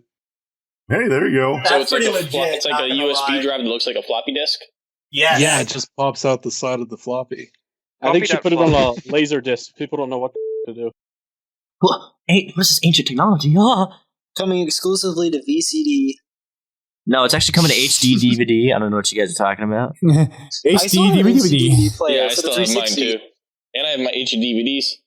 Got those for like 99 cents when they all. We got I'm the. sorry. I have the Polar Express on the HD DVD, so it's become The a best tradition Christmas that every movie Christmas ever. we watch. Oh We jeez. watch Polar Express on the HD DVD. I mean, I have a stack of DVD RWs in this drawer right next to me. You have HD DVD RWs? Those were a thing? What a guy. I have a lot of weird. My dad has a case with Betamax tapes. Oh my god. Betamax Hey, tapes? What? I resemble that remark. Dang. Oh jeez. We are dating ourselves here a little bit. Just a little Well, bit. no. And moving A little Technically, I'm bit. dating you guys. I don't know if anybody can Context, actually but- see that cabinet behind my head, but that's all full of VHS tapes. I remember watching Stuart Little on VHS, rewinding it all the time. Good times. Basically, me and Space Jam. The Nickelodeon Yes. ones. Yeah. No. Oh, I had, yeah. like SpongeBob and like Toy Story on there. Those were the Rugrats, good days. I had a red Rugrats one, I movie. think. What was it? Good All right. times. As far as with Halo, with the Master Chief Collection coming to PC, I know we kind of touched on this earlier.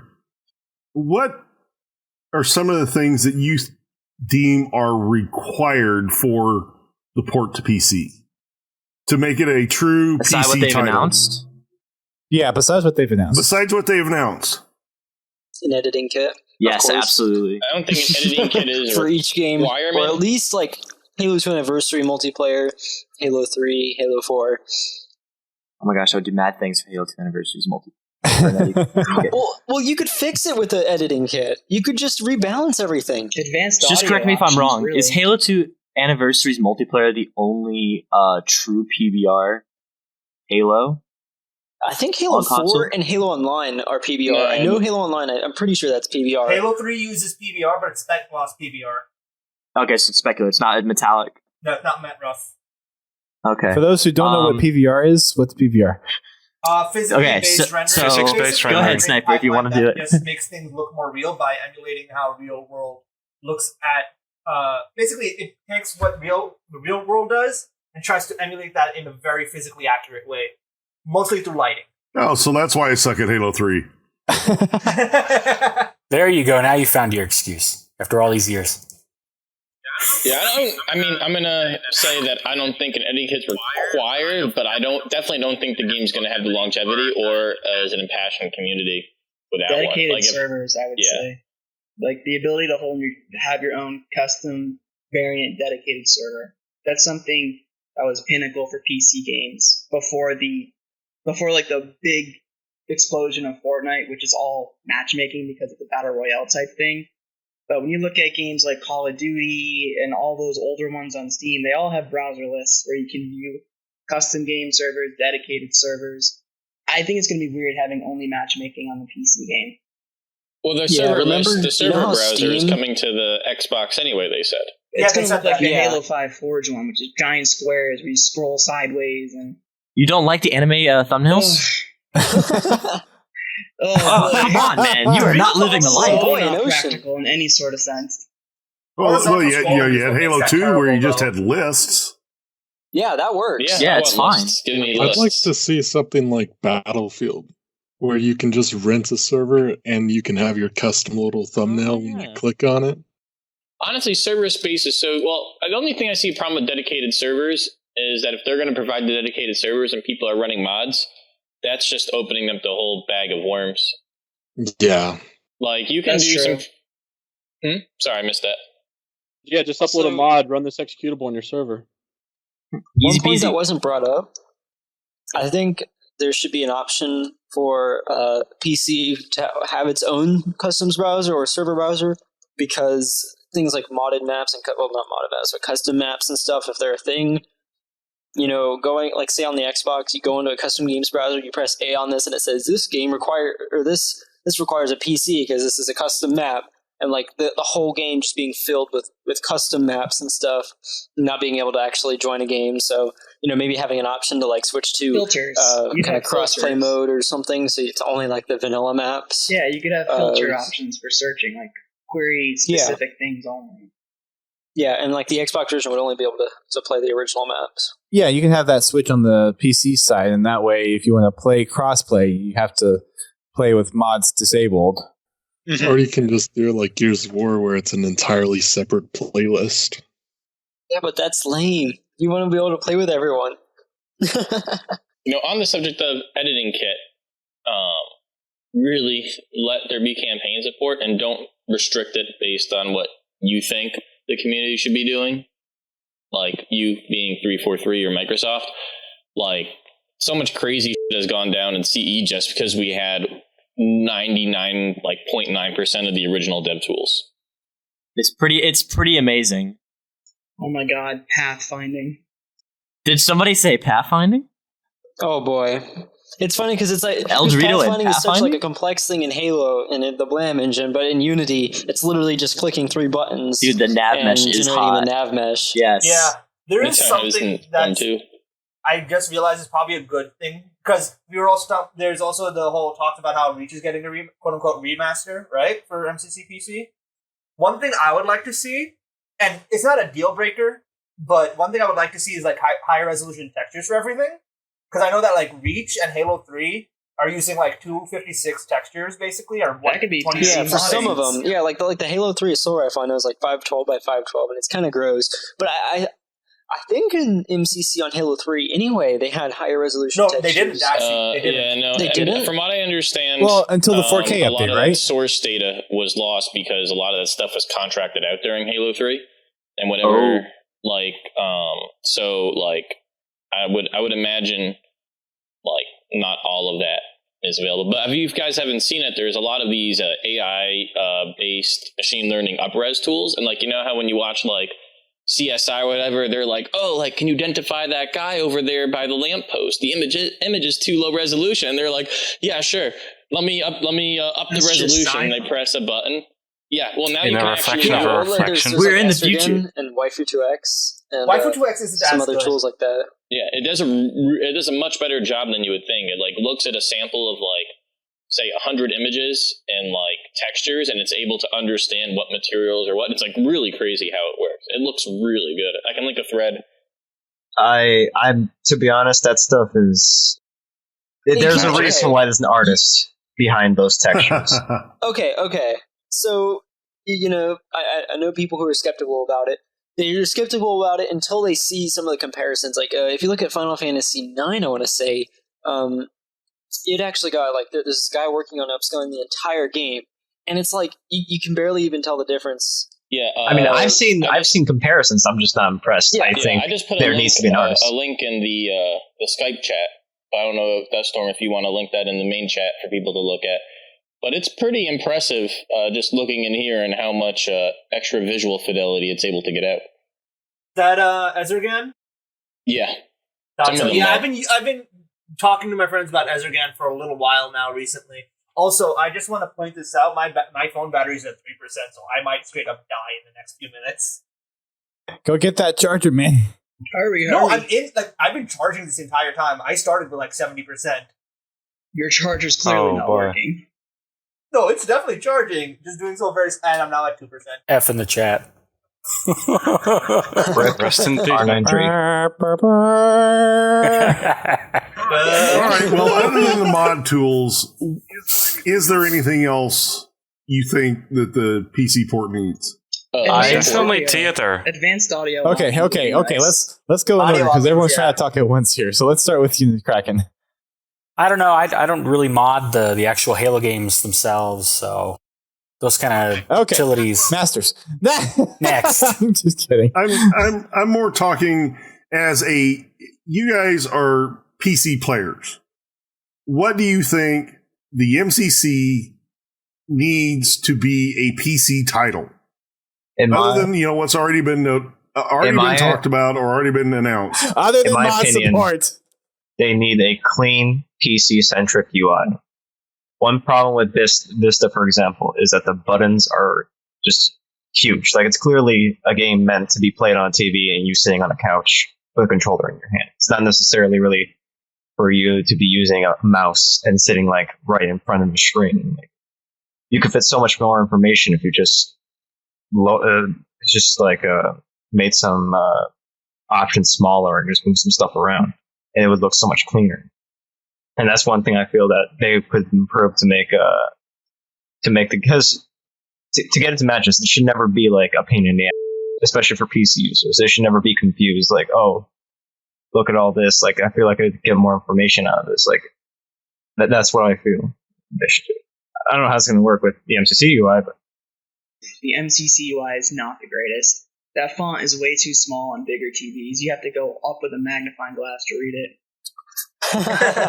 They did not take into account big resolutions for their UI, so I agree that the UI definitely would need to be tweaked for PC-centric players.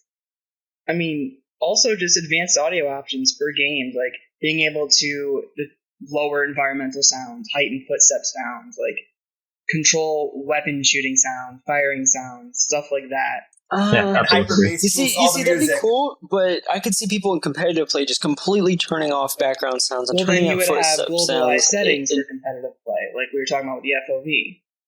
Yeah, that works. I mean, honestly, when I play on console in Halo 5, I generally turn the ambient noises up and like the footsteps, weapons fire, things like that. And then the voices and music, voices I turn down low and music I turn off. Yeah, you have those advanced options. That kind of set, I can agree with. Individual settings for, say, weapons and footsteps, no. I think those need to be tied together. You brought up sound. One thing I would like to see, and that I haven't seen in any PC games yet, is the ability to change the audio output device. Oh yeah, like ElDewrito does that. Oh yeah. I know in ElDewrito, if you just press the home button and go to the sound option, you can change the device right there on the fly. And there's been times where if you're trying to show something to someone, you could just pop right into that menu and change it. It's very useful, and I totally agree. That's with a that. good one. I was thinking more for people that like to stream. Stream. That's what I was thinking. Yes. 100%. Because, I don't really want my Windows alerts and stuff going through my stream, but I have to do that because the games that I have installed don't allow me to separate the game from the Windows sounds. Yeah, the default device. Yeah, that might be a little bit harder than other games. I know Marty was pretty meticulous about, or not meticulous. I haven't told a brain fart right now. He was picky, really against that type of stuff. Yeah, he was really the volumes devout. or the device? No, just really devout, and that players need to experience the audio as he wants them to, and not giving them any sort of customization. Like Halo CE is the only game I think that lets you change different sound settings for the game. Everything else is locked to his original vision. Halo 2 is just loud or soft. That's a ridiculous concept. That's such a typical Halo 2 Vista decision. And in the campaign, I totally agree with that. In the campaign, I totally agree that the music and the ambient sounds, the dialogue, that all goes together to immerse you into the universe. But multiplayer, especially with a certain game that like to ramp up the music towards the end of a match to the point where you couldn't hear anything, that kind of stuff is annoying. It's good music, but I don't want to hear it because I'm trying to concentrate on the match, not on what music's playing in the background telling me that, oh, by the way, there's 3 minutes left in the game. I can see that. There's a clock right there on the screen. Or just mute all of Halo 4 and Halo 5's voices to every single thing. You picked up a grenade. Oh man! You picked up. And imagine if you still had like good job. The kill feed from Halo 2 I and played one with like team bullets. chat. I played with the team chatter on for about 4 days, and then it turned off. It got turned off, and it hadn't been turned on since. Because that was so damn annoying. I didn't know you could turn it off. Yeah. Go to sniper. Yeah. 15 seconds. I'm going to die in like 15 seconds because my phone's at 1%. Goodbye. Here, well, why don't we let R93 get in his one question before he dies, or his one question from Dustin? One remark. Remark. I honestly hope they keep back with Halo 1's text chat system where you can separate global chat, team chat versus vehicle chat, especially when they do like big vehicles. Like I know for Warthog, you can actually stack up a team Warthog, press a specific button, and just talk to whoever's in the Warthog and nobody else. So stuff like that. Yeah, I forgot all about that. Was super cool. That's a good idea. I forgot about that. Yeah. That's something nice I really want to see back. Because not a lot of games do that. The only game since then that I've seen that does that is Battlefield 3. Text chat commands could be introduced as well, rather than having to right-click on someone and go through an option list. Yeah. A ping wheel? Ping wheel, what? Oh. No. I don't think it needs that. I don't think we need that. I think we need all the voice lines ever. Halo 5 was on to something, but it needs more. Yeah, let me use the firefight voices in multiplayer. That would be nice, honestly. That would be cool. So I think there's only a couple other questions that I know can be community pulled out, at least from the responses that we got from Twitter and our Discord. This one is not as popular, but since it's Halo Collector asking it and a couple people commented on it, I'll ask it anyways. What's everyone's opinion on VR being incorporated into MCC on PC? I'm a massive proponent for VR. I think it'd be cool. I'm indifferent, really. I think it should come second after MCC is fully working and everything without VR. Then, being able to experience all the games in VR after that, after they actually get everything down pat and everything. That I can see a lot of people going out and buying VR just because they want to play, Halo Reach in VR and, be in the world while it's being, while you're just seeing the downfall and being part of Noble Team and stuff. And Armor lock and virtual reality. It would be interesting for Halo 4 when you got to yeet that elite out of the or into the elevator. That would be cool to see. So we were actually looking at getting VR support in SPV3, and I've played with it. But I gotta say, the experience is not that great. I kind of would rather them do an authentic Halo VR experience and put the time into that rather than trying to shoehorn Microsoft has already into done games. that. Well, I mean, we have Halo, they have Halo, yeah, what are they called? but like something actually good. What engine does Halo Not something that's just a demo. Is it just I like think a it's Unity. small like Unity thing? Yeah. Oh, is it Say, now? if it's the Blam engine, then they could just port over whatever code they have. Yeah, I just don't see traditional FPS game where we have 18 years or whatever of muscle memory of using twin sticks working well with VR. Like, I played SPV3 in VR for maybe 30 minutes, and I just realized all I'm doing is moving my thumbsticks and not doing anything with my head. If they're gonna take the time and try to do something with VR, even if it's like a little alien isolation horror survival game in VR or something like that, I'd much rather see the time and energy put into a spin-off VR focused title for the PC than them trying to shoehorn it into 5 games where it wouldn't even be viable to use for multiplayer and only partially enjoyable in campaign. Because no one's going to use VR for multiplayer when going up against people with mouse and keyboard or controllers. Well, that's the new competitive scene. Controller depends. If you've played games like Pavlov or Zero Caliber, you'll understand that you get a lot more finesse than even a mouse and keyboard can give you. But because of the turn aiming, you don't get as much snackiness. Oh yeah, that's the only difference. Yeah, I just don't think it's a good allocation of resources. I'd rather see something really meant for VR than a post-release thing might be interesting now. Honestly, leave that for the mod community. Well, and customer demand. I think with how Halo was made, though, it wasn't really made with VR in mind. It's a very specific experience that you're supposed to have, especially with the cutscenes and everything. It's tooled a very certain way, and it was not built for VR in mind.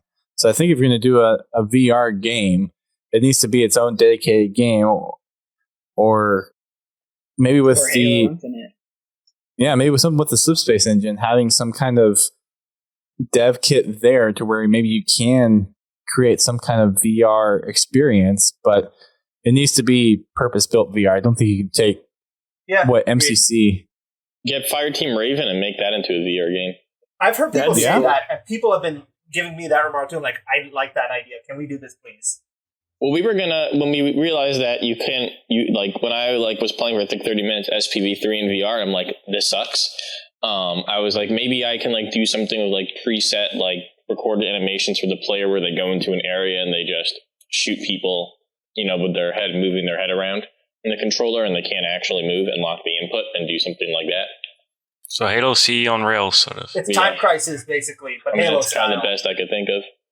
So basically, Fireteam Raven, but then with the original Halo experience. Yeah, our 18, 20-hour campaign. Okay, apparently I'm on 0% and still alive. Actually, the way Halo Raven, Fireteam Raven, the way Fireteam Raven is laid out, I think the game would work really well in VR.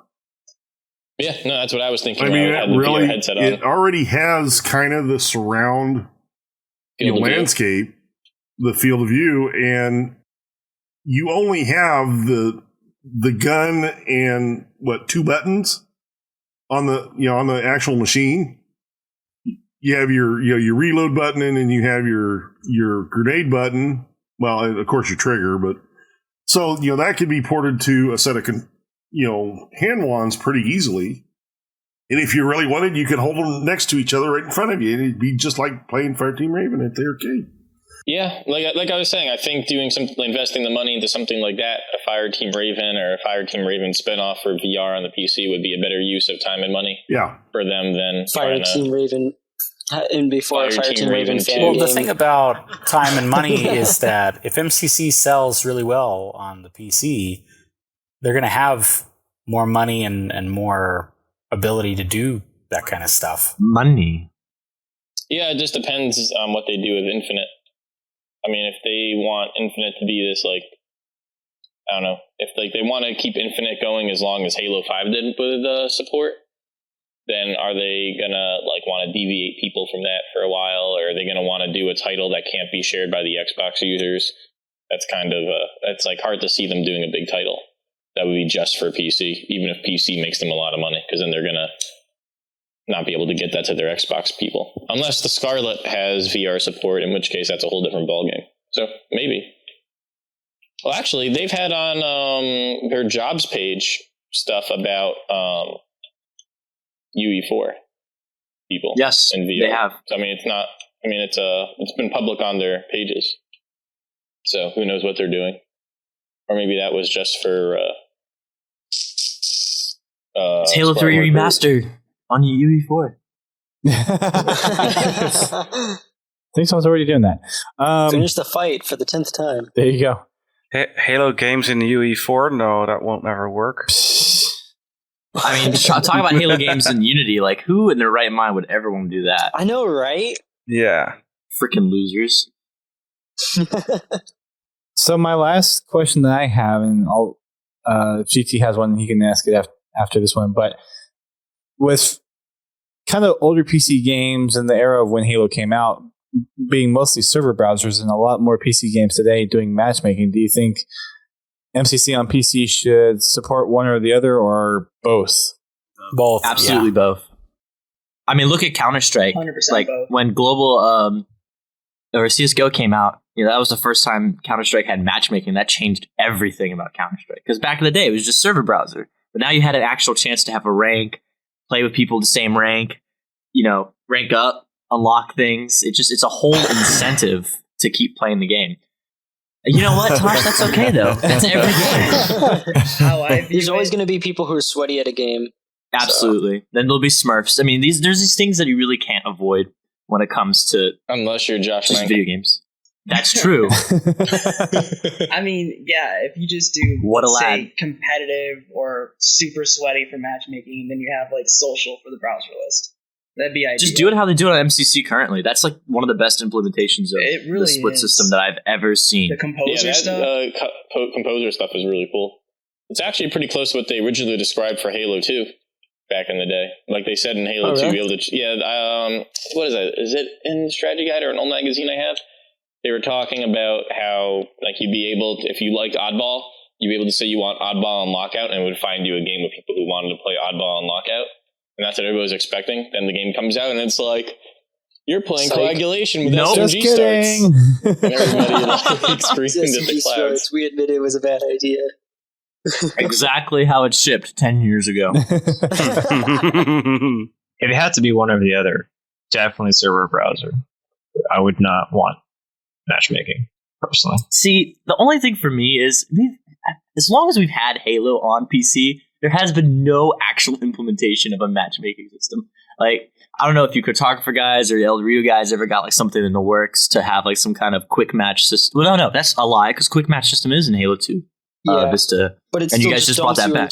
Yeah, it just dumps you into a server though. Most of the time it's empty. that's not what I consider, matchmaking. Yeah, no.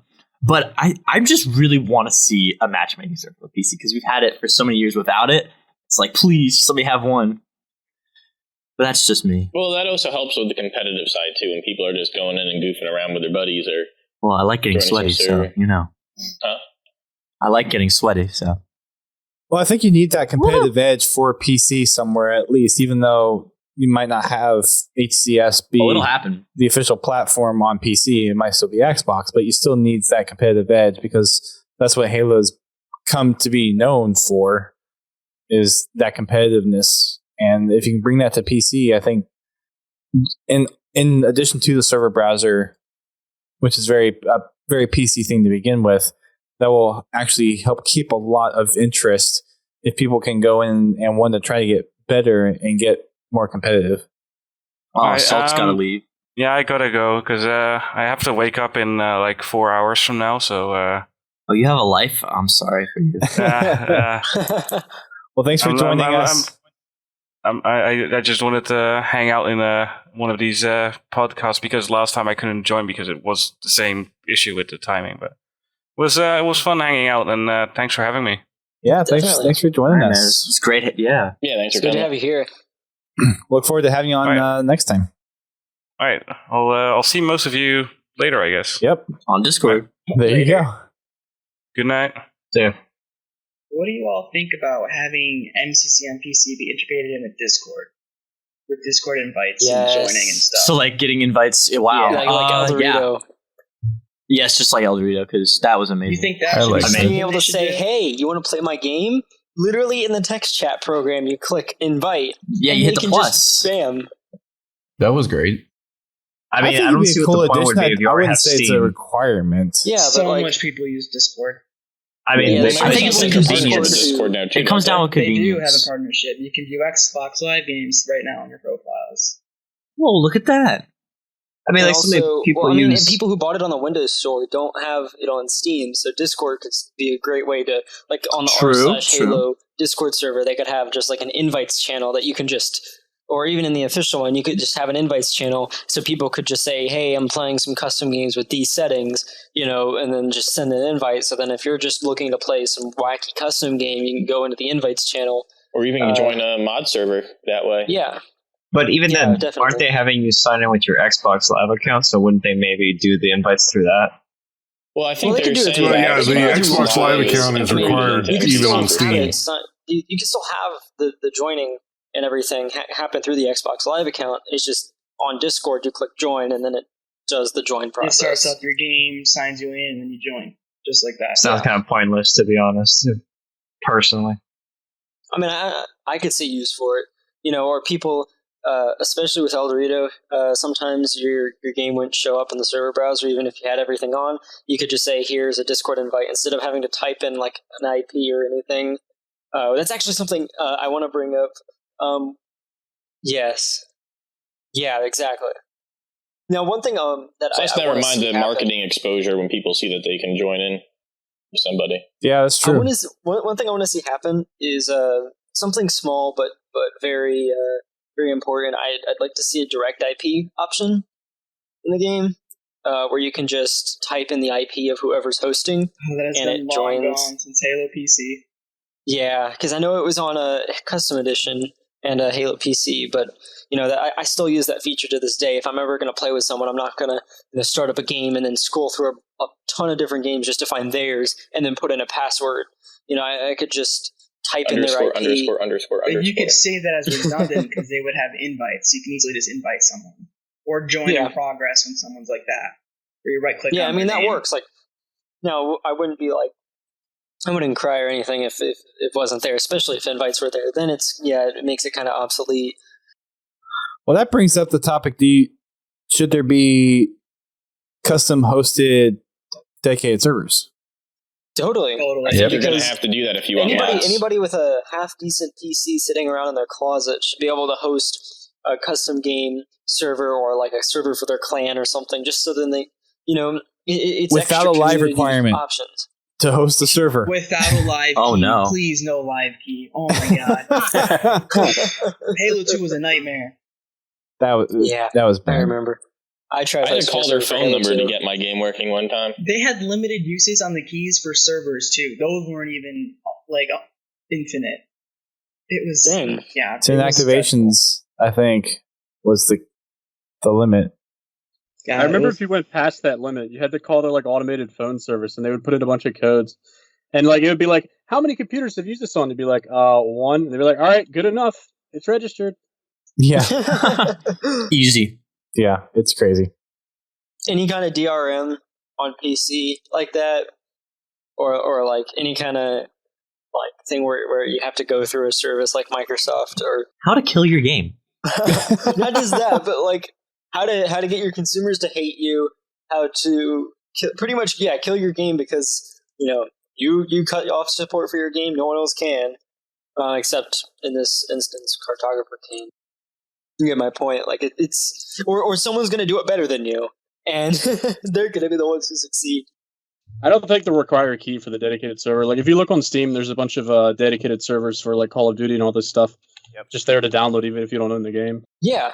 Like now that might open up the door to pirating stuff or making it easy because I remember in the Modern Warfare 3 days, there was tutorials on how to pirate Modern Warfare 3 and that people would just give out the game's exe with a modded Steam DLL and all that you'd have to do is download the dedicated server, plop the the actual client executable and the Steam DLL, and it would let you play the game just normally without having to download any cracked files other than the exe. Well, this is Call of Duty we're talking about. I mean, they had modded lobbies on the Xbox for like their entire life. Yeah, that's true. We should probably move away from talking about piracy. Have people do it. I'm not saying I did it. I'm just saying that there was tutorials. You don't want to see this cool link to Halo 2 that I got? I don't condone pirating stuff. I don't surf the 7 Seas. DT, did you have anything you wanted to bring up to wrap things up? No, I've got all my questions answered. So I'll go around the virtual table, so to speak. I know we've had a couple people drop off. R93 Sniper dropped because his phone actually died. So maybe he just got sniped. So got sniped by SuperSniper. Actually, yeah. He sprinkled some magic into it. You know what I mean? Very nice. Unikraken, you have any final words? I kind of hoped we would talk about like the downstream effects that MCC on PC would have for fan games and mods that aren't on Halo games. Like SOTP, Sins of the Prophets, expects there to be an uptick in players because of MCC coming on PC. All of these people getting introduced to Halo, invariably stuff like Sins of the Prophets and Operation Homefront and Installation 01, that stuff pops up in conversations when people start talking about Halo on PC. And so more discussion about Halo on PC is probably going to drive interest into all of our external communities and our external games. I mean, don't you guys think so?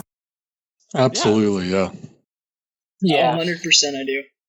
Yeah, well, I mean, I think it's also going to be really important as we go forward. Like, I kind of said this earlier, but I feel bad for that Arma mod, the fact that it seems like, I mean, I know I've rarely interacted with them. I do follow them on Twitter, but I've never seen the Halo community really interact with them, and stuff like that are really people we should be embracing and getting more involved in. And well, it's a whole different kind of style, right, but it's still Halo. I mean, I guess it's true. You're right, because Sins of the Prophets. Our players are going to go to them. With if you're interested in Halo Arma mods, I'll have something to show you later in the year.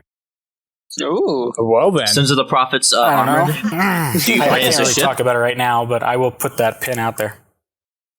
Sins of the Arma. Well, once I can get the Operation Trebuchet guys on, then I guess we'll have to have you on at some point after you make your announcement. Maybe. Isn't Operation Trebuchet the Arma mod? Yes, Operation Trebuchet. Yeah. Or are there two? It's the one that is currently live that people can play. It's something that we've talked about trying to get them on the show, and I know I heard about it when I think it was Postums or someone mentioned them in a community update. Probably Kenneth Peters. I know he reached out to them back in like the fall. All right, Masterz. Yes. Oh boy. Any final comments? Wait, sorry, you cut out briefly for me as you said that. I just said Masterz. Any final comments? Any kind of comments? Any final comments?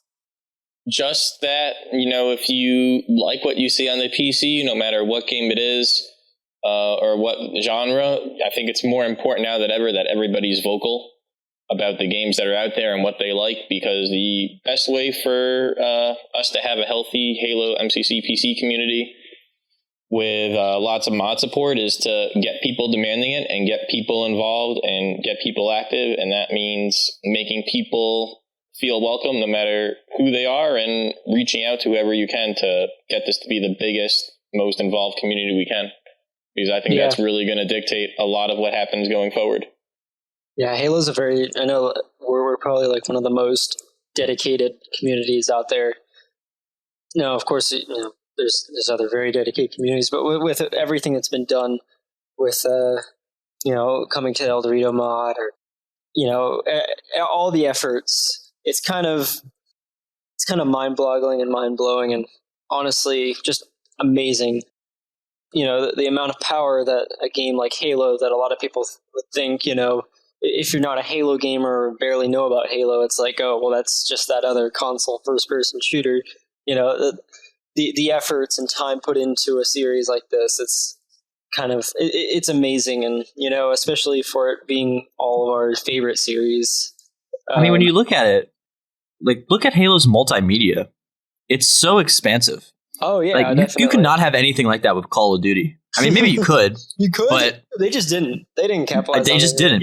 But Halo has so many genres, so much variety into it. I mean, there's so many sub communities in the sub communities. You like anime? Well, go watch Halo Legends. You like, or just watch the Halo 5 Forge browser. There you go. But I think it's just so incredible to see all these different ideas and everything. And if it's all centralized on a platform that people can easily access. Because, I mean, think about trying to like go through the loophole of doing all this kind of stuff with the mods and how we are situated now. I mean, like Masterz was talking about earlier about the installer with CE. Like, if you have a streamlined process, everything is just going to explode. I mean, it doesn't matter if it's crap quality or good quality. I mean, crap quality is going to be crap quality, and there's going to be plenty of it. But when you have the really good stuff, there's going to be content creation on it. There's going to be streamers on it. There's going to be communities on it. I mean, it is expansive. So this is huge, really. It's amazing. Especially with Halo. Yes. It should be good. Someone made a comment in here about the Mac community still being very disappointed and very little support for Halo. Did you say Mac community? Well, I got you covered. That Halo is a Microsoft IP. And that Mac is kind of made by this small company called Apple. You know, they don't really talk to Microsoft that often for a variety of reasons. Boot camp is really? there for I never looked up. No, there is. It was funny that Microsoft Defender actually got ported over to the Mac recently. Oh man, so I guess it really defended it. Making more of a presence on Mac devices, but the just the fact that it of all things, it brought over Windows Defender. Speaking of the Macworld version, MCC, the Macworld version. I want to play the Macworld demo. The Macworld version. I kind of want to echo what most everyone here has been saying about the community, especially because yes, that is. I finally my way back in here because you respawned. I heard that remark you made about being sniped. Oh, you did, huh? I mean, that profile pic doesn't do you. Virgil strikes again. Tis but a flesh wound. Dang it, Virgil. I basically just kind of want to echo the comments we were making about the community before, because with MCC coming to PC, that's basically the majority of the Halo series being brought to a platform which it hasn't been for almost 15 years, basically. And honestly, yeah, looking at the multimedia, you have the official multimedia, and then you have the unofficial stuff. So you have, like, obviously, like was mentioned, like Halo Legends, you have Spartan Strike, Spartan Assault, and even outside the games, you have, like, Escalation and all the novels and stuff. But then you have the unofficial stuff, like what we do, with Contingency, Glass, Coral, Installation 01, Downfall, Precursor's Legacy, Iron Hammer, Reclaimer, Autumn, Orion, Contact Harvest, and Rebirth, and even that 13th one, or whatever, that's being named at some point soon. I lost track. A lot of them. There's a lot of them. There's been a serious uptick in them. People are dedicated to the game, and honestly, just getting together and just being cool about it is really where I think we would need to be, especially since that's a lot of new people that can be introduced to this place, and I think for us that's going to be pretty big. For sure. 100% agreed. Okay, moving on to GameCheat. Don't ban me. All right. Man, I just want full mod support. No BS, no Halo 2 Vista tools. Gotta be able to create, pathfinding, custom BSPs, animations, all that crap. Better have it, or ElDewrito will rise again. Custom BSPs. The second rising. One can dream. Jesus. There you go. All right, TheChunkierBean, I know you kind of said your piece a little bit, but any final comments? That basically was my final comment. All right. I also realized I forgot to give SPV3 and Sins of the Prophets, even Operation Trebuchet, a shout out, but I'm going to give them it now. So, this community is gigantic. Yes, it is. I wasn't able to get everyone on because I don't know. Andy, the don't worry, we're always forgotten. And Glassed. Come on now. Oh, he said Glassed. Oh, okay. Yeah. Bernie, Shout out to Bernie. Yep. I just reached out to the ones that I know I have contacts to. Bernie got rid of his site. I don't know what happened to his website. Shout out to the 10 new fan games that started this past week. Seems like every other day it's like, hey, there's another project coming on. It seems like it. Thing. And it's There's like so many. It's crazy some of the ideas that some people have.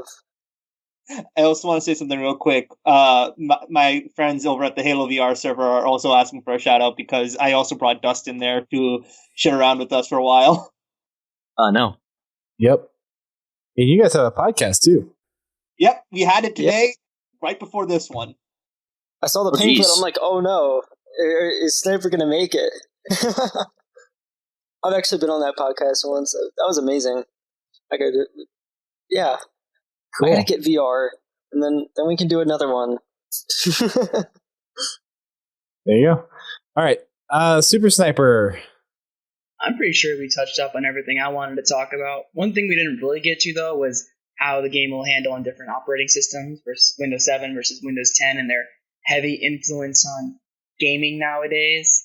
But I mean, that could probably last for another hour, so we could always talk about that next time. Yeah, if we can have like the off stream. If I can just briefly interrupt, am I the other one who thinks it's hilarious that they don't even want to support Windows 8? I know. They're investigating. I think they're just going to try to support Windows 7 and then hope that it works on Windows 8 and Windows 8.1. Maybe we'll get it running on Windows 8. It remains to be seen if we'll support Windows 8. Dumpster fire. Like the ultimate FU to that. Windows 8. The redhead stepchild. No, I don't know. I still say that to me. The modern redhead stepchild. What if they were like, and we support Windows XP, so they skip Vista and 8.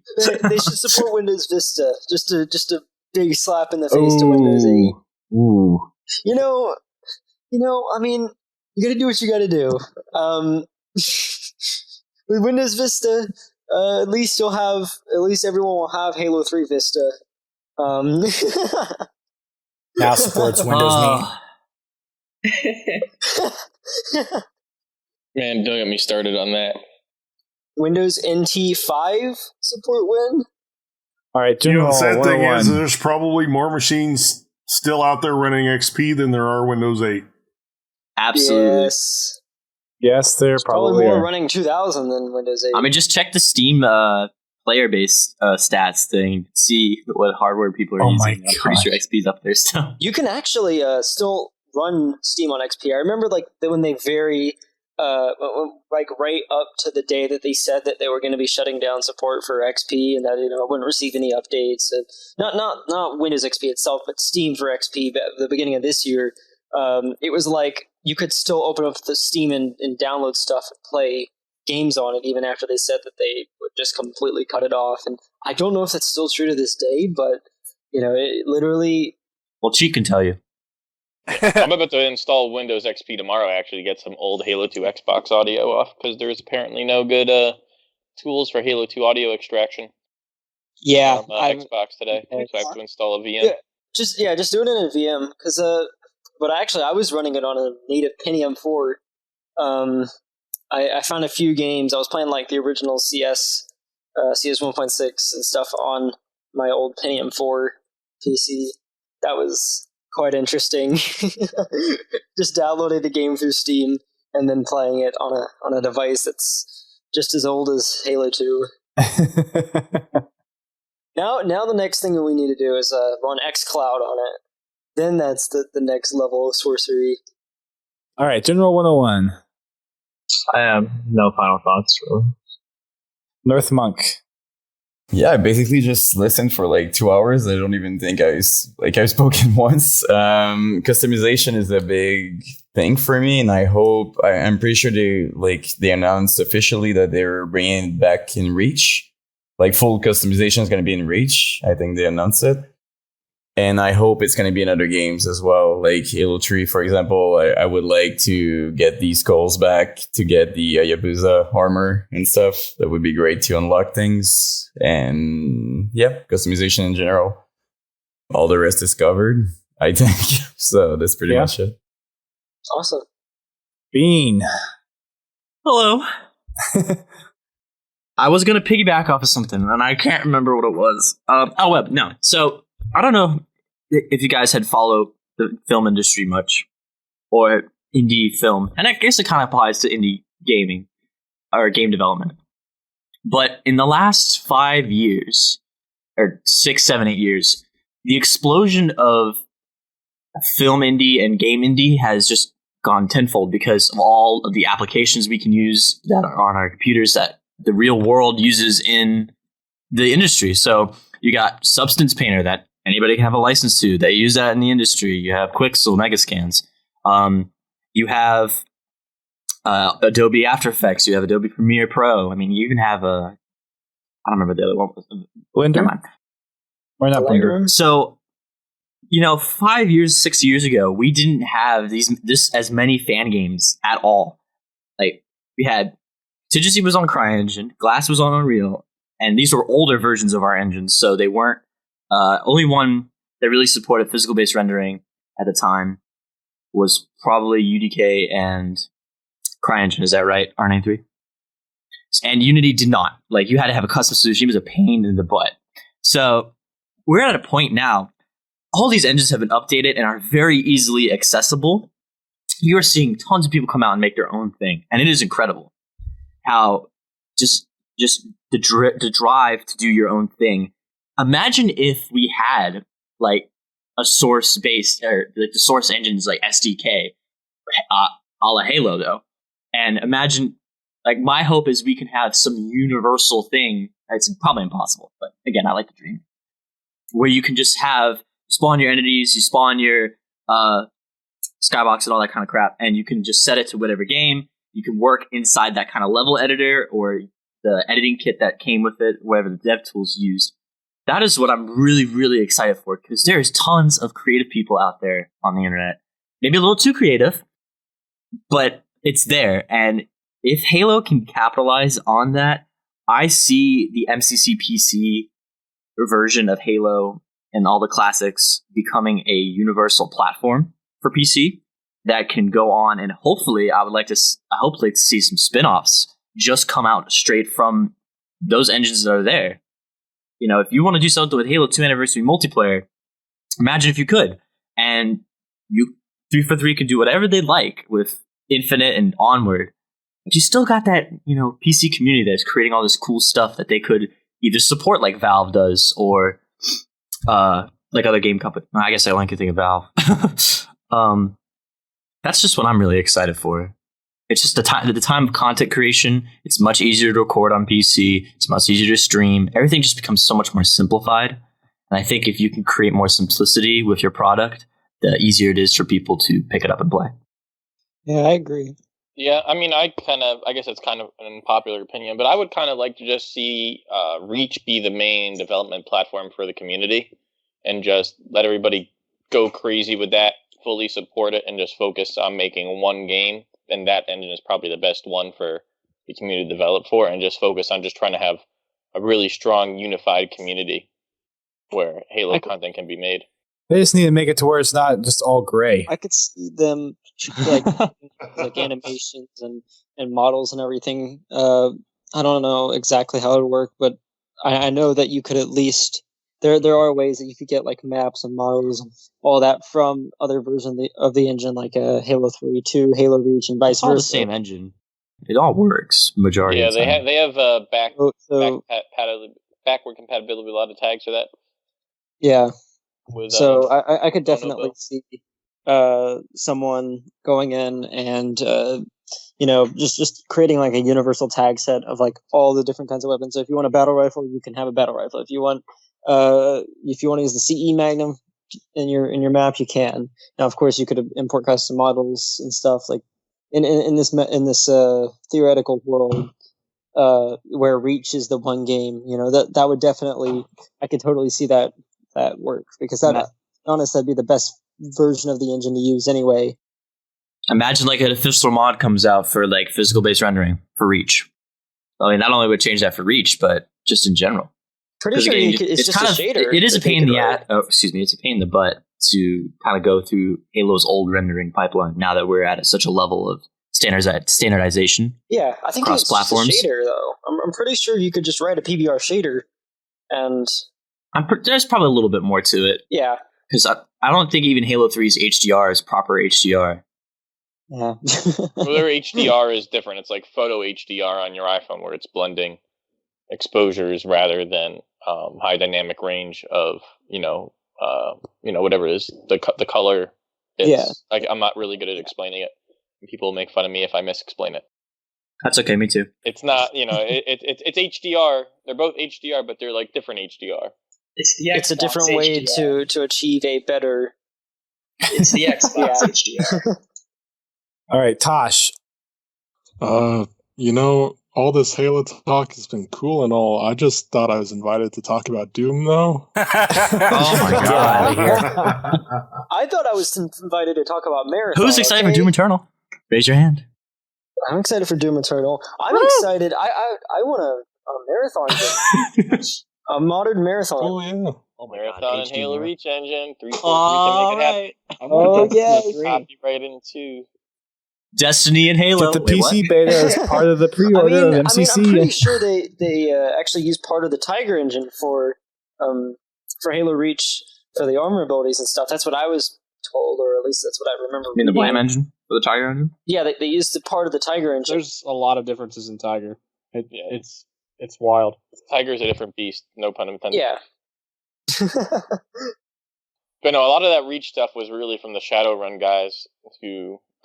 I got my grievances with Reach, but a lot of that stuff is very much stuff they did in the Shadowrun prototype in the Halo 1 engine, and then they got to work on Halo. They're like, hey, let's add this.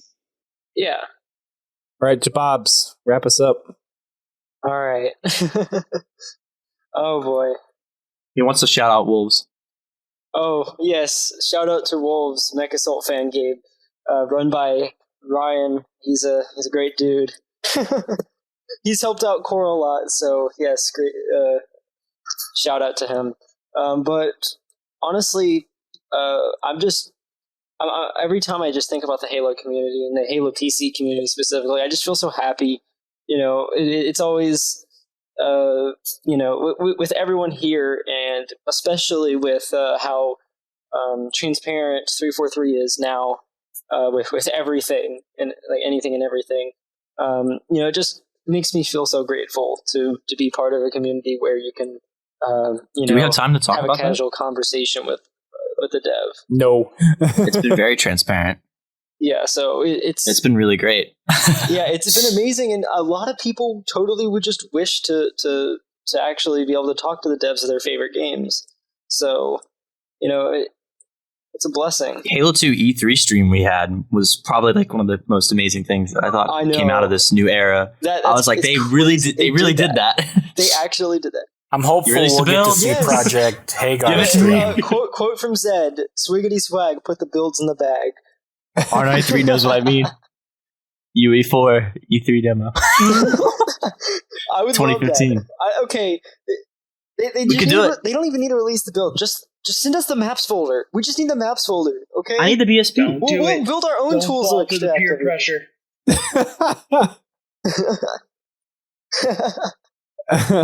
It'll happen. Got to see that in the Reach engine. Oh. Well, that's going to wrap it up for the podcast tonight. It's been quite an ordeal, and I want to thank everyone again for being on. We're going to just do a shotgun where people can find out more about your project, starting with Sins of the Prophets. Okay, we're on Twitter. Search Sins of the Prophets. We're on Facebook, Sins of the Prophets. Probably the biggest mod page on Facebook. And then you can also go to sinsoftheprophets.com. Thanks. All right. SPV3. And then we also have our subreddit, which is r/Halo SPV3. ElDewrito. You got a Twitter account. What do you do there? Follow GameCheat on Twitter. We have the Halo Online subreddit. There's a Discord link in there if you want to join and learn more. And you can also go to ElDewrito.com. All right. Project Contingency. We have a website, project-contingency.com. We have a YouTube page, which is Project Contingency Official. We also have a Twitter, which is @PROJ Contingency. And on the bottom of our website, you can follow the Discord link to follow us onto our Discord and say hi. And that's pretty much it. Okay, dokie. Project Cartographer. Well, we have a lot of websites, but the main ones I'll plug are halo2pc.com, cartographer.online, and h2maps.net. There you can find all information about our project. Very nice. Downfall. Yep, we're on Reddit, we're on Discord and Instagram. And if you just write Halo Downfall, you're gonna find it easily. I think. Cool. Installation 01. Heyo. If you don't follow us on Twitter, I don't know what you're doing. But Twitter/installation01. We got it back. Don't worry, our birthday was changed. Our dead YouTube, you can follow that if you so wish. We sometimes post updates to the community page. Sometimes we don't, because, and then our awesome website. You can follow and read updates there and actually read them. And then also our Discord server, where it says we don't have a release date when you join. So please don't ask that. Well, you have a release date. It's just they're still going to ask. I mean, yeah, soon. I keep telling everybody. ETA 25. But now they're starting to change the download page to say, like, never TM. Just say real fast, it's installation 01. Okay, Tosh. You take the 343 approach. We'll release it when it's right. Right. Well, now I'm screwed. All right. But yeah, no. Coral. Thanks, everybody. Okay, so Coral also has a Twitter account at Coral Fangame. We also have a NDDB page. That's nddb.com/game/coralgame. And we also have, if you want to join our Discord server, I'm pretty sure the discord.me/coralgame still works, but we also have have a link on the Twitter page, and we also have an Instagram page at Coral Game. That's where I try to keep both of the Twitter and the Instagram up to date on all the news. But if you want to just come and hang out and talk, we have the server. And yeah. Sounds good. All right. And everyone can know where we can find where we are, obviously, because you're listening to the podcast. But for those that might not, we're on Twitter. we actually are on Zoom Podcast, the Microsoft podcast stuff. So we actually are. That is crazy. We actually are. Way back in the day when Zoom Podcast was a thing, we actually got it up there. Nice. You can find us on all our social media. You can download us on your favorite podcasting services. You can find us on all major streaming services as well. We stream our podcasts weekly, Thursday nights at 9 p.m. Eastern Time. Also, hope you can check us out for Fragging Friday, which is on Fridays at 8:30 p.m. Eastern Time, hosted by GT. And then I stream my achievement streams on Sunday at 10 p.m. Currently going through Halo Wars Classic. Nice. Iconic. Quick question, actually, before we end. I wanted to know who's going to PAX West this year. I wasn't planning on it, but I might end up going. You'll see some SOTP folks. I'm probably going. I'm going. I will be there for the first half, and then I probably will be going to Anaheim for Outpost Discovery. I guess I can actually say. What do you think, Tosh? Can I say it? Am I allowed to? No, not allowed. Rejected. Oh, darn. He's basically my father. It's too late, Bean. You can tell us after the podcast. Good job, Tosh. Well, I hate to admit it, guys, but I'm going. So. No, he's getting pulled by 343. I am going to Philly. No, unfortunately, I've got to see my money. Anybody actually going to Outpost Orlando? Because I'll be there. I am planning to get to all 5 of them via submitting panels or via the fact that I know people. If you have a panel, can you get in for free? Yeah, you get a panel badge. Oh, nice. Well, that's what I've been told. Might be time to work on a ship presentation. Let's just make a Halo PC community. Yes. We all can get on. I'm up for that. I mean, this is kind of the start of it, right? Okay. All right. Yeah. It's a deal. There you go. Like a plan. All right. Well, on behalf of everyone who is here tonight, thank you for joining, and thank you for giving your expertise and insight into MCC coming to PC. I know we have quite a few games that we have not had on the podcast before, which we will try to schedule and get on to talk about their projects specifically, including Coral, Project Cartographer, and the ElDewrito. But I do appreciate all you guys taking time out of your evenings, and for some people, their mornings, to come on and have this discussion with us. Highly recommend you go check out everyone's projects. I know it's a little bit overwhelming to go check out 9 different communities, but please do. If you're interested in Halo PC, you're set. there is. And I'd like to actually give a huge thank you to you guys for giving all of us the opportunity to come on and be able to talk with you guys, because that honestly means a lot to me. This is a great podcast. This is a great time of the year. Hanging out and you know, being ourselves and everything. It's not easy organizing 14 people to come on and try to get everybody. Should I say that to a project lead? It's those glasses. This really does it. Yeah. The laser eyes. Pew, pew. Dustin, we're apparently going to probably be releasing June 25th, so I don't know how far in advance you would want to book us, but we definitely want to be on again. All right. So we'll get that in the books. Yeah, you know, we might be releasing too someday in the future. I don't know if you want to get us on the books. Sometime soon. Let me put it this way, Bean. It's very easy to release something when it's always broken. Oh, easy. That's why I just label it early access. Isn't that what I'm about to say? Isn't that what all the early access is with like PUBG and Minecraft? Yeah, but this isn't on Steam, so I can get away with it. There you go. Yes, you get the bug fix. You get to find the bugs. Yeah, I can't wait till we release with the launcher to install auto updates. And people will be like, oh, wow, great, it's out. And then they'll get like 3 updates a day. And they'll be like, wow, what great support for this mod. Sure, that's because the trees are all floating somewhere.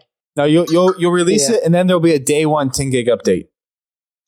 Also, Halo 2. Day 1 40 gig need that. On us, it was terrible. That is up for like 28 hours trying to troubleshoot issues of people. I do not look forward to... I'll let you talk. No, go ahead. I'm done. Oh, I was just going to say, I'm just thinking about all those poor servers, right, when one of the fan games release. Oh, boy. The Discord server. not even the Discord servers, but those update servers. Do you remember when ElDewrito came out? Yes, the trailer and everything? Browser, 0.6? The server browser was broken because GitHub yes. That's right. Or they were rate limiting the server browser page. Yes, I even actually made a fork of Scooter's server browser. That is the worst. Posted it myself, so then people could use my fork of it. So it would kind of temporarily fix that issue. When we released SPV1 and we didn't realize Bungie was gonna mention it on their website, we had it on Halo Impulse, and the owner got $1,000 bill in data overage fees. 14 years old or 15, and I definitely couldn't pay for it. So one of these days, I know he's going to show up and he's going to be like, "You owe me $1,000." I'm like, "Yeah, I do." Hey Neil, you remember that $1,000 you owe? The what? Plus inflation. No, it's just... Yeah, talk about coincidence. I owned Halo Impulse back in that day. Wink, wink. Wait. Oh. What, Fake were you news. 6? Fake news. All right. Well, that's going to wrap it up for our show. Thanks, everyone, for tuning in. We'll catch you all next week when we're back to our regularly scheduled programming. And soon, our first book club podcast of the year. Because I am 2 chapters away from finishing the Kilo 5 trilogy. Nice. So in 6 months, we ought to get that done. Yeah. Thanks, everyone, for tuning in via the live stream and listening to us via download. We'll catch you guys next week. Until then, keep on fragging them trucks. Thank you. Peace, homies. Bye. Bye, everybody. #we back.